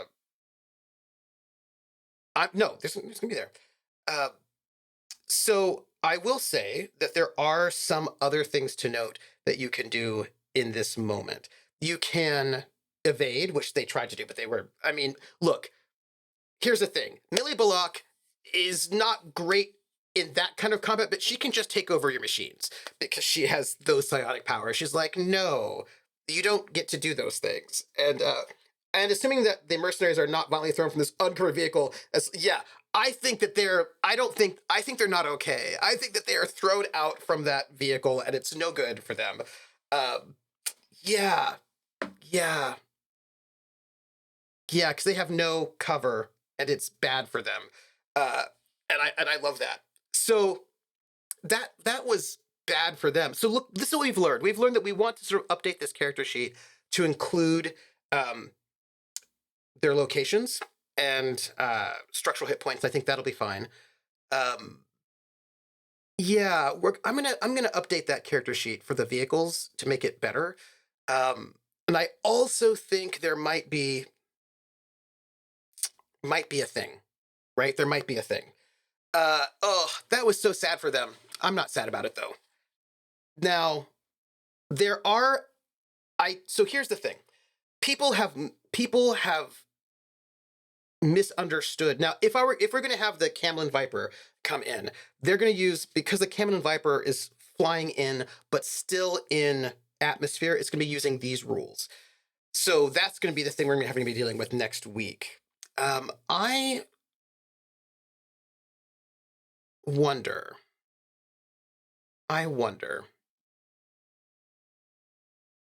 I have got, hold on. That didn't take too long. That was very nice. Why don't we do a quick here. Oop. So I also have set up for us, this is our map. This is our map, by the way, for next time. This is that. And we have our Camlann Viper right here, right there. And our Camlann Viper, because it's a but when they leave the station, it will be the yes. When they leave the atmosphere and they're out in space, they will be using the other dogfighting rules, which are similar, except that one of the big differences, and this is something that people are very confused about. In the vehicle section, it says that dogfighting is a significant action, and that you actually have to take the dogfighting action in order to dogfight. But in the spaceship rules, it's automatically done. So the difference is that the ranges you're talking about in space are so much bigger that you can't actually escape a dogfight. Dogfighting is just an automatic roll that you always have to do. Whereas on atmosphere, momentum is not the same. Like, there's atmosphere, so that changes stuff up. So I think that'll be interesting and useful. I want to see if we can maybe just see where we go, just to see how this works. Our Camlann Viper is up. We also have another. Oh, I know what that is. Let me flip that one. We have another Camlann Viper. Now, the thing about these Camlann Vipers is unlike, here we go. Unlike most ground vehicles, these have turrets. Oh, no, they don't. They don't have turrets. I need to update that because I actually changed that because I could not afford to have them have turrets. They have fixed points. This will be exciting. I need to update those tokens, by the way, because the token is currently wrong. The token is wrong because the token is wrong. That's okay, because I had to change it because I updated the thing and I forgot that I did not give them a full turret because it was just too expensive. I couldn't afford it. I couldn't afford it. So I think we can try to see if we can do one quick check. Camlann Viper versus Camlann Viper, just to see how it goes. They don't have a lot of hull. You know, like your Army, not Air Force. No, but the thing is, you could make them have turrets. It's just that I didn't have the space for it. I didn't have the range. So the Camlann Viper has 6 hull points, by the way. Just that's what it's got. Let's just put that in here, why don't we? I just need you to know how that is. 6. Yeah, no, that wouldn't make them stop being fighters. That is fair. They've got 6. And I don't know if this will last very long because, you know, we've got some, but I want to see how it goes. Here are our heroes. Here are our villains. A little worried. I think we can do this pretty quickly, maybe. If you put on turret, you made yourself a fancy stealth. Yeah. If I had the space, I would have, but I don't. Okay, everybody. We have to roll for initiative. is what we have to do.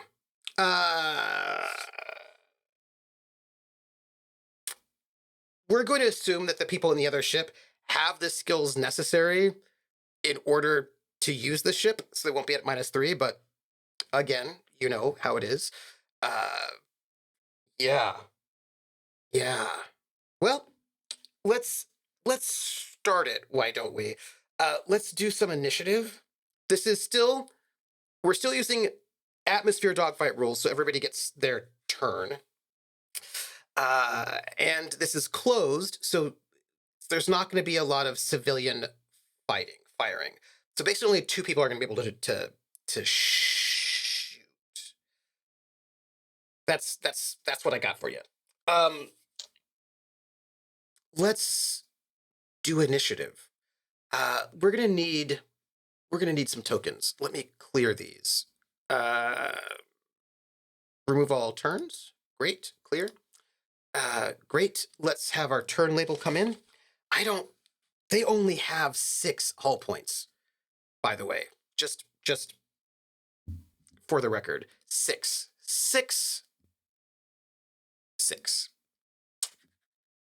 Yeah. Okay.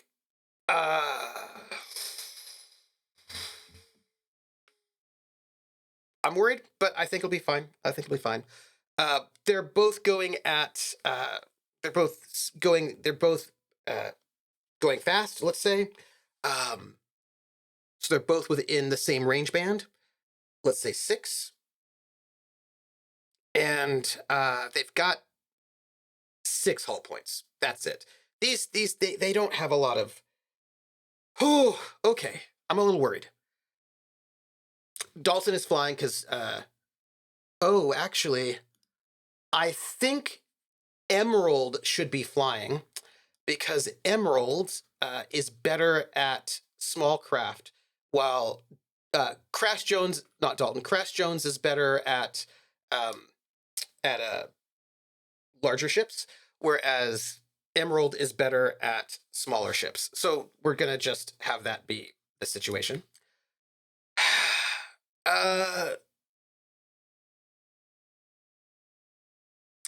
Tactics from Crash. Let's hope that will give us something. We should put them on there. Oh my goodness. I am only a little worried. After this, we're going to call it for the night. After this one. And then I'm going to update these sheets, make some tables, and then we'll do, I don't know. We might do a surprise stream where we go through some of this. If I can get some of this stuff done. I've got a friend over for the weekend, so I can't hang out, but you know, roll tactics. But now we get to use naval, by the way. Crash, what you got? What you got for me? 12. Here we go. He rolls a 12, which means our side gets a +4 to initiative. That's how this works. Do you intend to stream in the morning and hold off on the updates till tomorrow, meaning after you've slept? Which updates?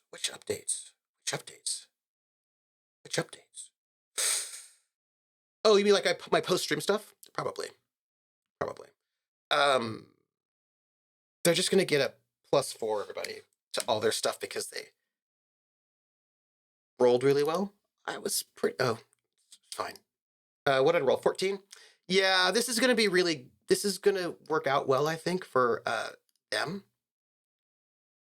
Crash Jones is at an 18. Oh, no. I will not update these sheets tonight because I actually have to build them.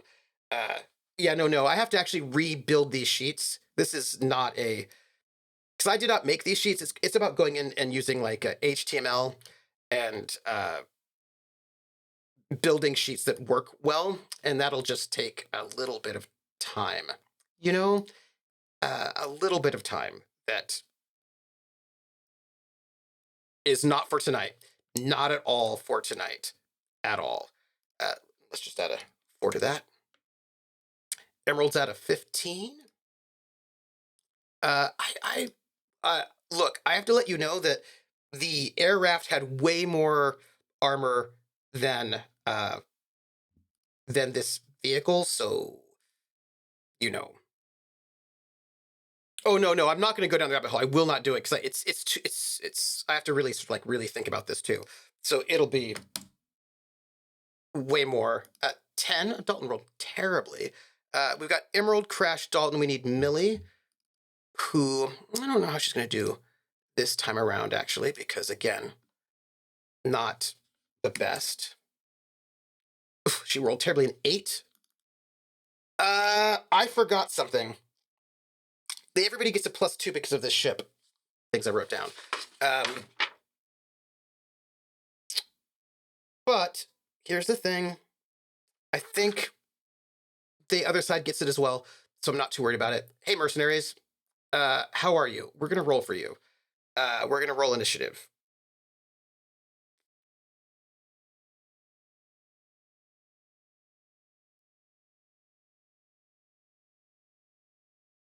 They rolled an 8. Okay, so we start off turn 1, and we're going to say that they're both going about range band 6, which we should probably note somewhere. I think I made a note that I wanted to have that updated.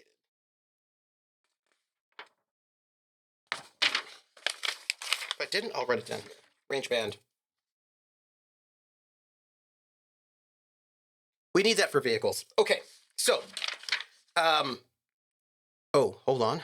Let me, descending, good. Crash Jones goes first. Crash Jones is on turrets.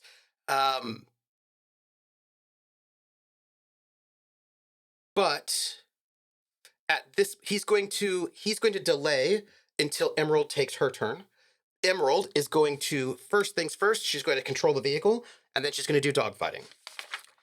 Because that is, she's going to try to put herself in a position where she can shoot at the other ship, but the other ship cannot shoot at her.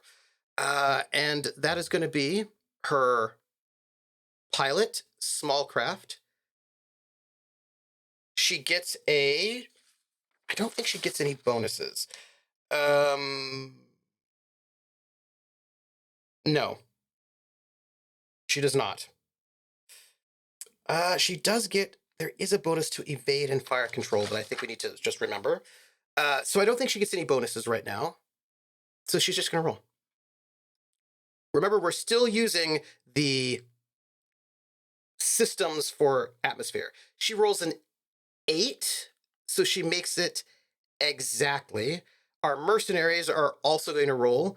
They are going to get just a regular 2d6 because they don't have anything special here. Ooh, they roll a 10. That's not great. So she failed to be able to sort of get into the space where she wanted to get into. That means the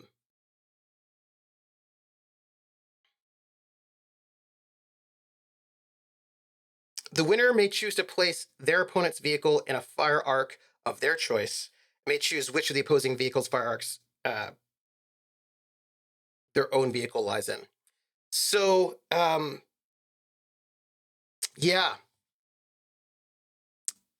So our heroes are going to be placed so. So our villains can hit our heroes, but our heroes cannot hit our villains. That is, yeah, that is correct, because that is what we got. Okay. And the difference between these things is a 2. We need to remember this. I'm going to need to think about that because that's important. How do I want to make a note that I need to be able to keep track of? We can just do it with the token. Okay. This is bad. Yeah, okay. Here, they get this. That's bad. Okay. Crash cannot fire because they're not in range. It's our mercenary's turns, and the mercenary, uh, yeah. Uh, ooh, bad. Okay. Well, it's our mercenary's turn, and our mercenary is going to, uh, they're in position, and,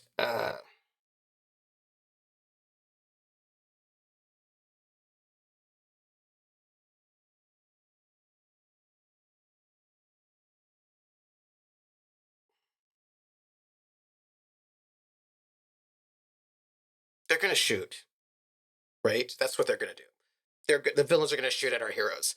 Um, okay. So they've got a turret, one turret, and they're going to, I wrote this down too. I wrote this down. They've got a particle beam.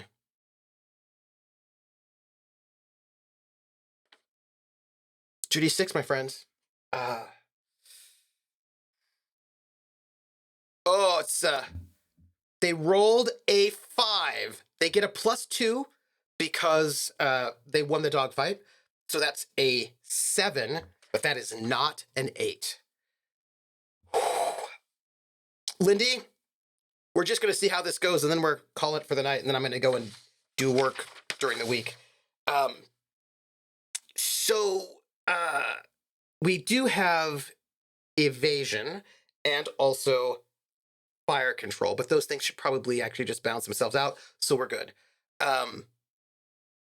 Yeah, I'm going to note that this is going to look very different if we are in space, because then you can use the thrust of your vehicle to add to your like defense, but you don't have that here.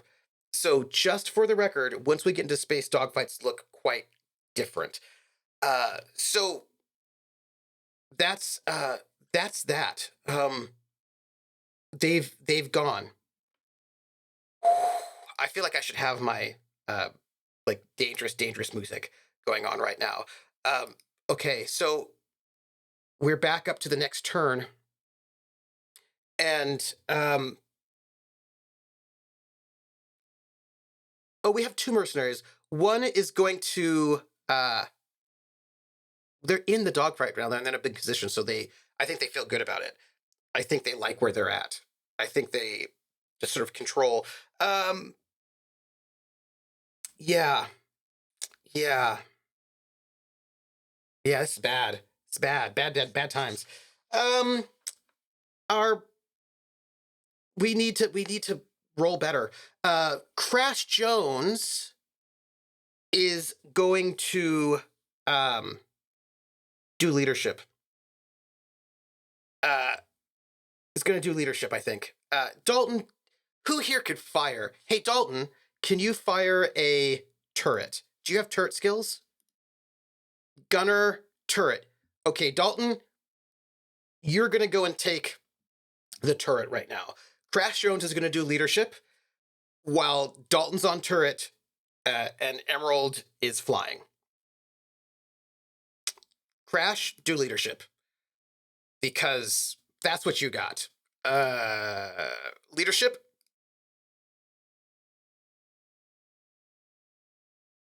$15. Crash Jones rolled a 15 leadership, therefore has 7 +1s that he can dole out for the rest of this conflict. Crash Jones, that's your leadership. Emerald is going to have to try to dogfight and has negatives, right? This is one of the problems. Has got negatives because we've got a -2 because of the last dogfight roll, but you can do this. You can do this. Small craft, -2. Emerald rolls a 10. And Crash Jones is going to give that a +1 because to make that an 11, right? Just that's what you've got. Our bad guys are going to roll their 2d6 to get a +2. They roll a 13. Why are you rolling so well? That's ridiculous.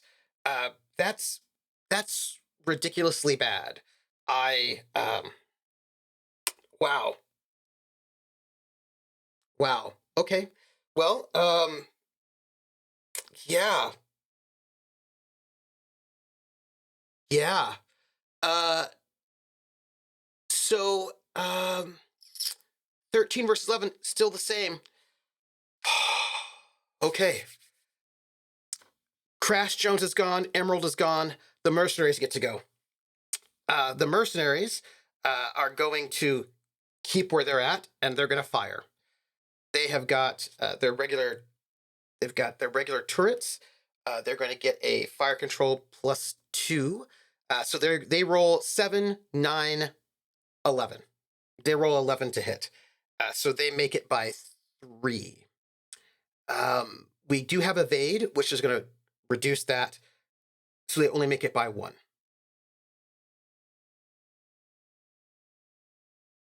We're going to roll for damage.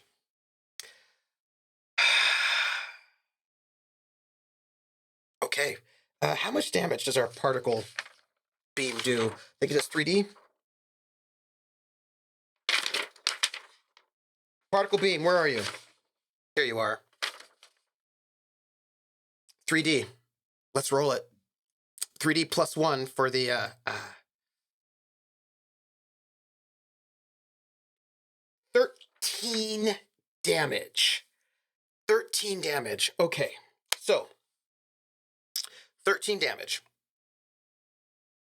Our ship, the Camlann Viper, has got 5 armor, which means this is now 8 damage, but it's got a hull of 6. That destroys it. Man, fighters are so fragile. Fighters are so fragile. That's them. They're gone.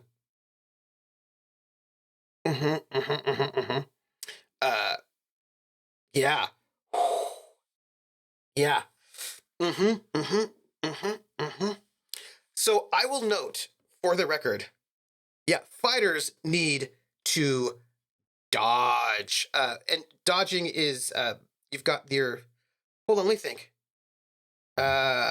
If you dodge, it's gonna be your vehicle's we have evade, which gives us a bonus of 2.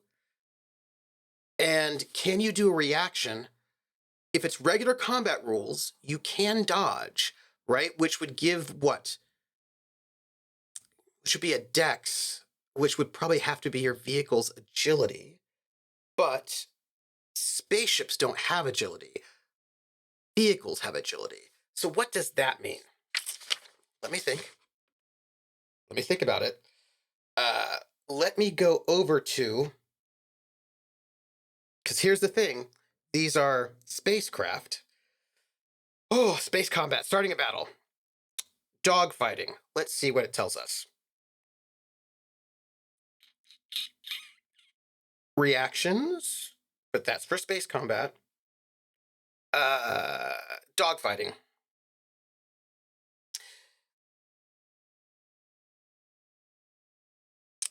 It's using the dogfighting rules for vehicles, scaling differences. That does not, in space, it doesn't cost an action. Escaping is almost impossible. We don't have any negative modifiers because we're not that big of a ship. And, right, we got all that. Turrets, yeah, that's fine, but we're not. The dogfight continues to the following round. It's fine. Based off pilot skill?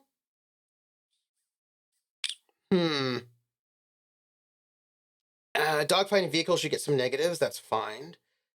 Spacecraft are capable of any speed band listed in the vehicles chapter and will typically going at hypersonic speeds. It's fine.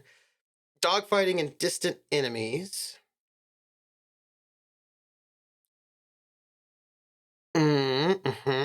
We're not dealing with that.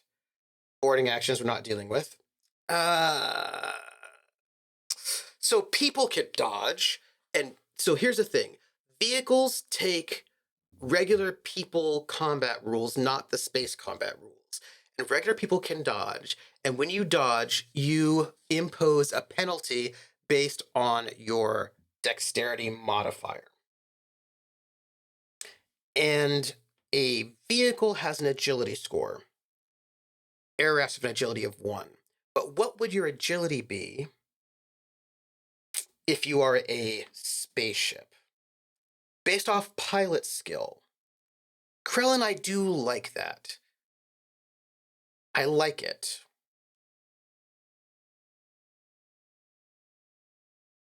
But if your pilot skill is really high, that might make it that might be too much, right? Because, I'm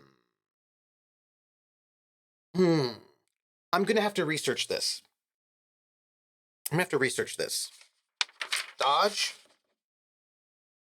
and vehicle combat. That's what I have to research.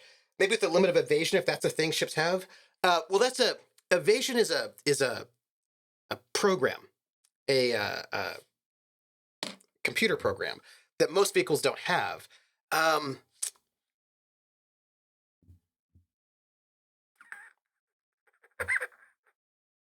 This is a thing I'm going to have to research and see what anybody might have said about it, because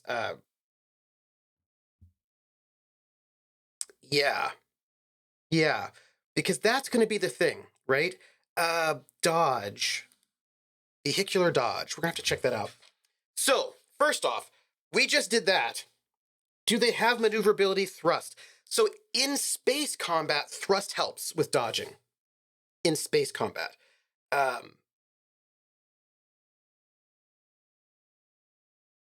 So that's the question. Because when you're in regular space combat, then you'll be using your excess thrust as a bonus for dodge, and then the rest of your thrust to maneuver. So there might be a way to sort of port that over. But the thing is, vehicles don't have that. So the question will be, how do you sort of work that one out? I think that'll be the question. Let me think about...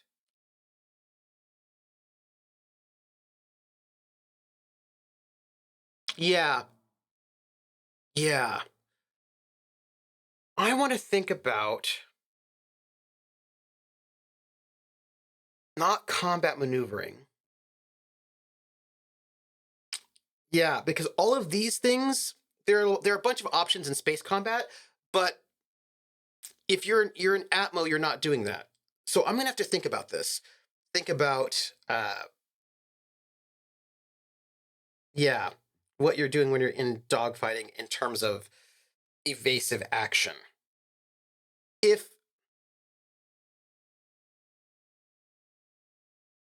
gonna have to think about that.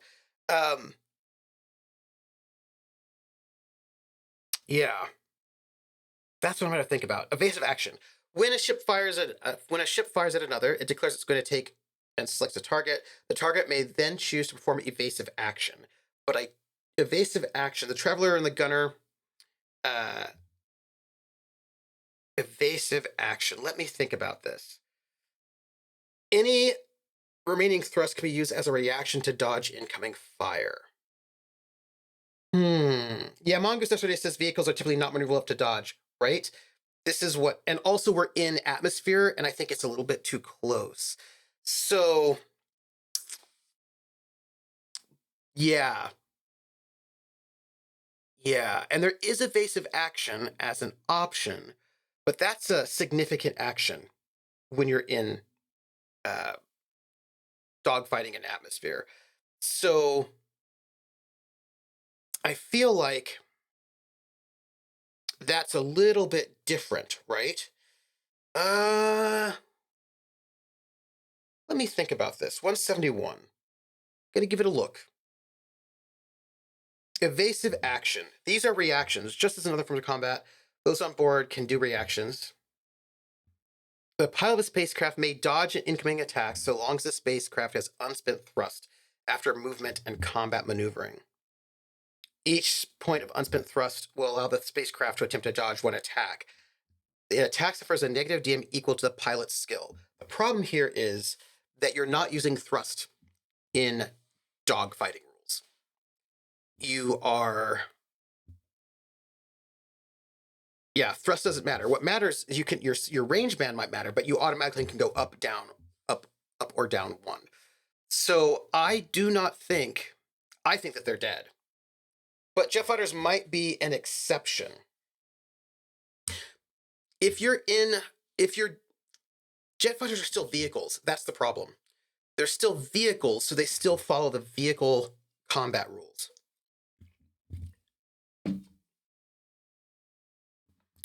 By the way, thank you all for being here, because now I'm thinking, okay, I need to think about this and figure out what we can do about this situation. The thing about fighters is that they're so fragile.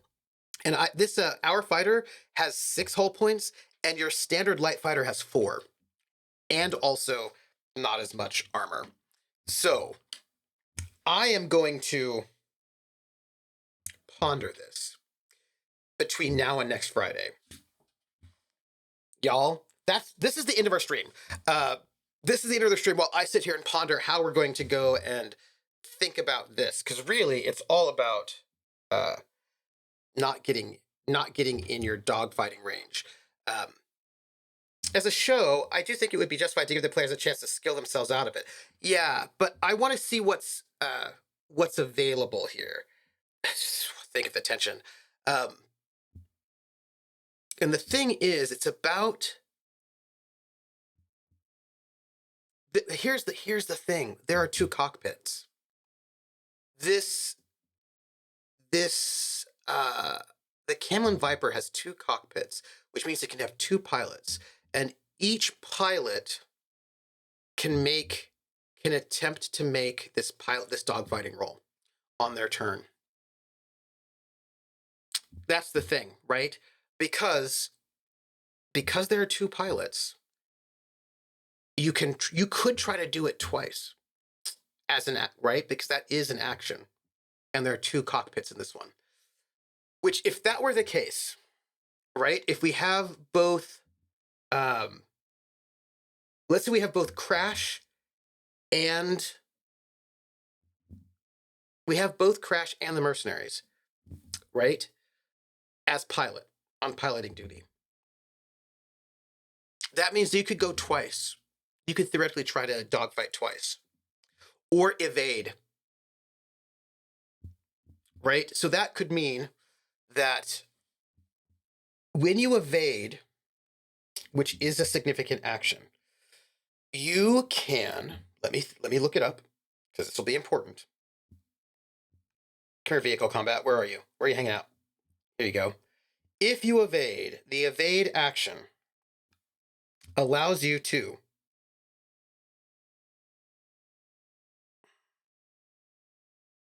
evade. Driver may declare they are taking evasive action when their turn arrives. They make a skill check, being determined by the type of vehicle. Do not fit vehicle's agility. And the effect acts as a negative DM to all attacks against the vehicle or its passengers. Okay. So that does mean that we could have had...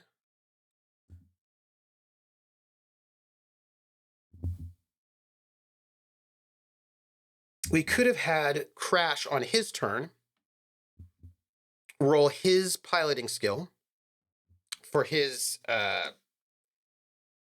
significant action. And if so, he would have... And he wouldn't have to take a negative, because that's for attack rolls. So he could have, let's say on that turn, rolled pilot, small craft.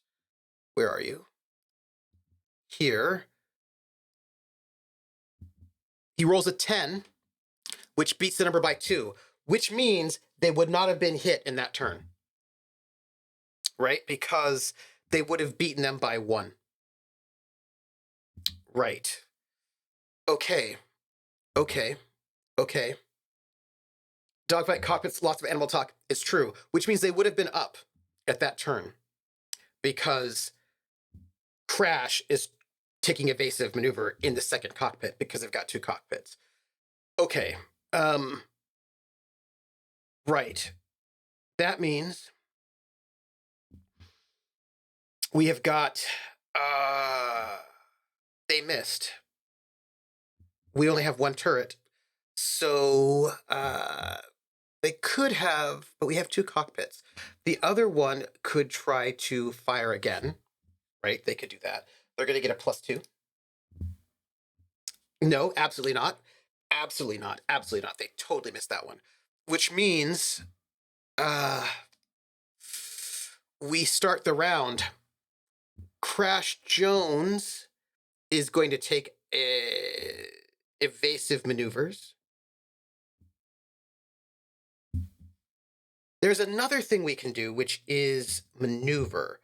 A driver can maneuver the vehicle without making any skill checks. This allows the vehicle to avoid larger obvious obstacles to get where it's going, move out of one fire arc of an enemy vehicle and into a different one, or change the fire arc a single target is in.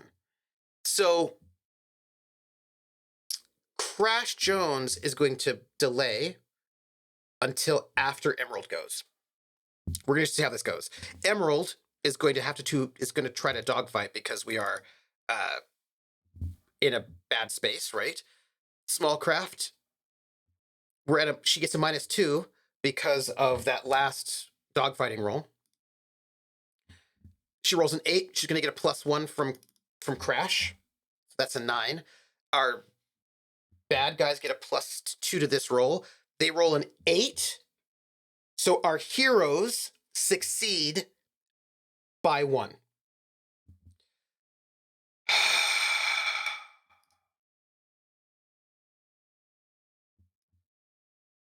And they are going to place themselves in a position where they can fire and the other people cannot.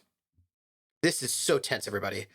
That was Emerald's turn. She controlled the vehicle, and she did dogfighting. Crash Jones delayed his turn. He is going to delay. Oh gosh. Ooh.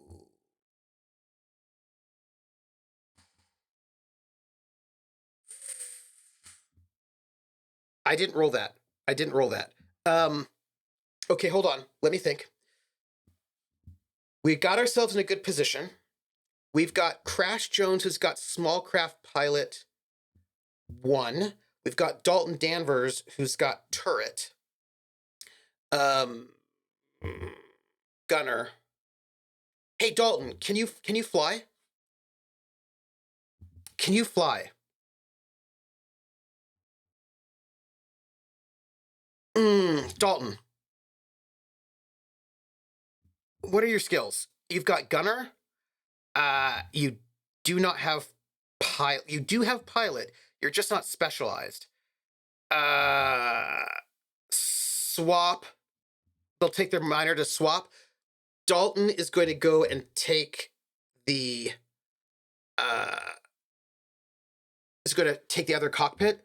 Crash is going to go into the turret. Crash is going to try to shoot this other ship. But to do this before they get a chance. Crash is going to shoot. Turret. Where are you? Gunner. Turret. Go. You get a +1 to this, by the way. He rolled a 7, and he cannot aid himself. Wait. He has got he's got +2 fire control, which makes that a 9, but that's canceled out by the evasion. So we are looking at a miss. Okay.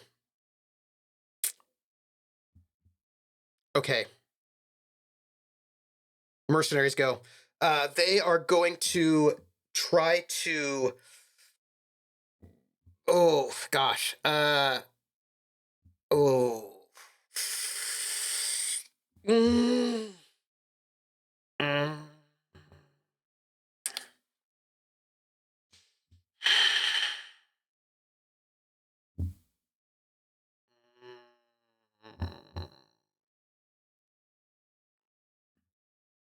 So the next dogfight has to be the next round, not this one.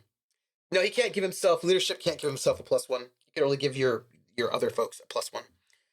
So they cannot take, they cannot initiate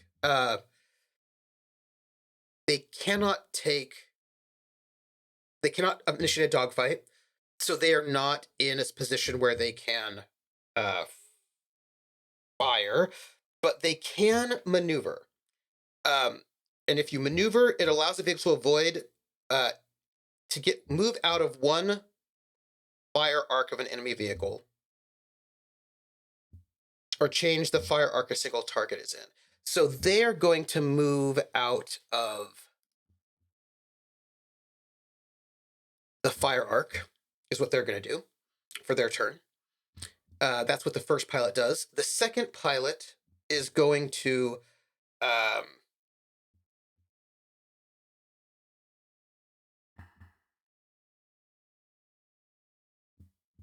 change the fire arc a single target is in.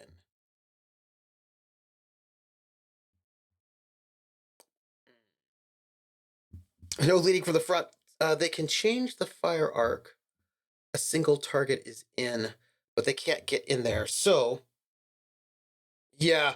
But it was about timing. It was about timing. Didn't one of the pilots have to use their action to contest the dogfight? They one of them, it is a significant action. So one of them did, right? But there are two. It's the other one did that, and they've got their, and they can't fire. Yeah, which then leads us to Dalton, who's in the other pilot seat, and he can do something. What can he do? He can he's gonna do something cool. He's gonna take a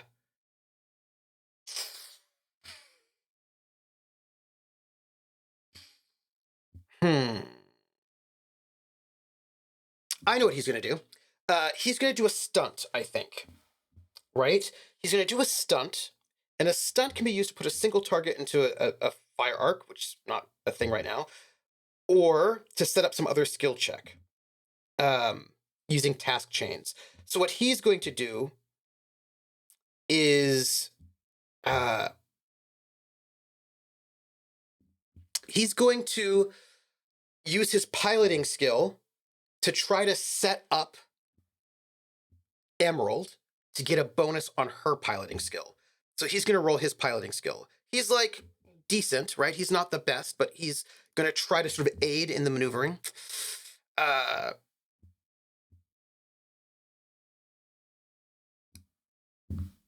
He rolls a 5. He's going to get... Oh, that's bad. They have to reinitiate dogfighting anyway next time, so that won't make that much of a difference. So Dalton is going to. He rolled a. Got my papers everywhere. That's going to be a minus. That's a 5 that needed an 8. That's a -3. Yeah, that's a -2 to the next roll. He tried to like get in there, but it did not work. The next round, Crash Jones is letting Emerald go first. Emerald's going to roll on her piloting check. She gets a -2 from. I think I did not add a bonus that they had, by the way. I think I missed a bonus that they had. Anyway, they get a total of a -1 is what she gets for this. Because she rolls an 11. She rolls an 11 to dogfight. She uses her minor action to control the vehicle. Her significant action to dogfight. She beats that roll by 3. The mercenaries are going to have to also make their main pilot's going to have to make their opposed check. He's rolling a 2d6, but he gets a -1 because he lost the dogfight by 1. So this will be a -1, so that's a 4. Oh, by the way, Crash is getting it for a +1. So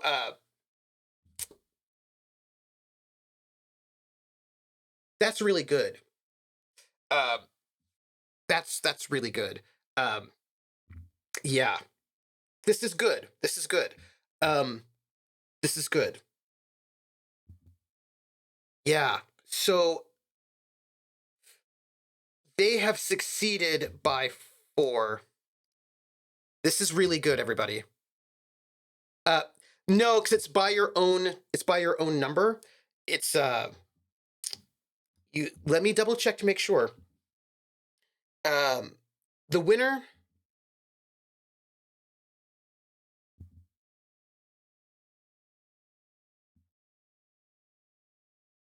The winner of the dogfight.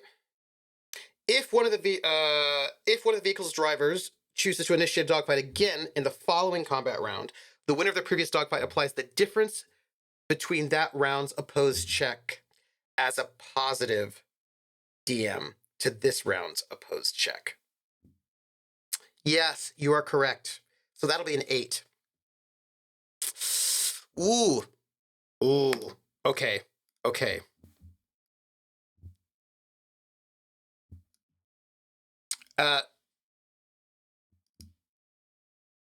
We place ourselves right there. That's what Emerald does on her turn. Crash Jones is currently on Gunner because Crash wants Dalton to be able to maneuver if they fail. Right? Okay. Crash, you need to roll your turret skill. You are going to be getting a +2 because your ship won the dogfight, and you're gonna. Yeah. Okay, Crash. +2. You also get a +2 because you have the fire control skill, and turret. That's a +4 to this roll. Crash Jones rolls a 16. -2 for their evasive maneuvers. And that's a 14, beating it by 6. We're going to roll damage.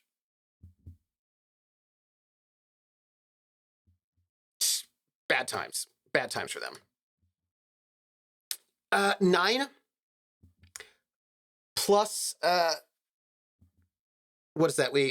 14, right? So we made it by 6. So that's 15. And that will kill them. Yep. Okay. Okay. Okay. I will tell you what, dual cockpit is good. That is a good thing because that gives people multiple spaces. Yes. Yes. Yes. I gotta tell you, y'all. Here's what I want to tell you. We're gonna go. We're gonna end the stream now. But I want to show you something before we do this. Where is it? Where are they? I want to show you something before we go. It is so worrisome. Here you go. I'm gonna show you something. Let me make sure I can. PDF. PDF. Get. Oops.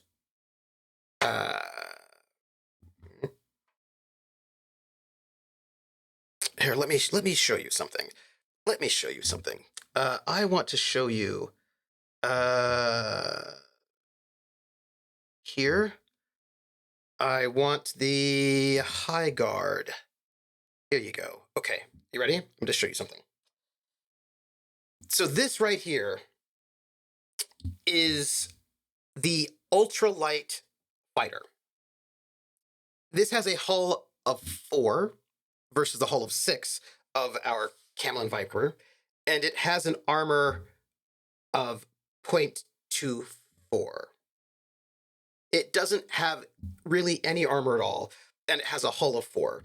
And now, here's the thing: if you're this is the thing. If you're in outer space, then you use the. It's a little bit easier for you because the dogfight is a free action. Like basically there's a dogfight every single turn, but nobody has to use their significant action for it. So you can use your significant action to do like all those other maneuvers. So you're a little, basically you're more nimble in space when there's no atmosphere. It's a free action. But yeah. On the other hand, in atmosphere, if someone doesn't take a dogfight maneuver that round, then there will be no dogfight. In order to attack people, you have to put yourself in sort of dogfight space. So there's that. Yeah. Yeah. So yeah. That's what we're thinking. It's a meal in a can. It is dangerous. So I'm going to think about this, and I'm going to think about what we can do about this. 3d6 is, I'm going to ponder this. I'm going to ponder the design of the Camlann Viper and see what we can do about that. I feel like, what kind of action? Hold on a second. You know what we're going to do? We're gonna check something because this is interesting.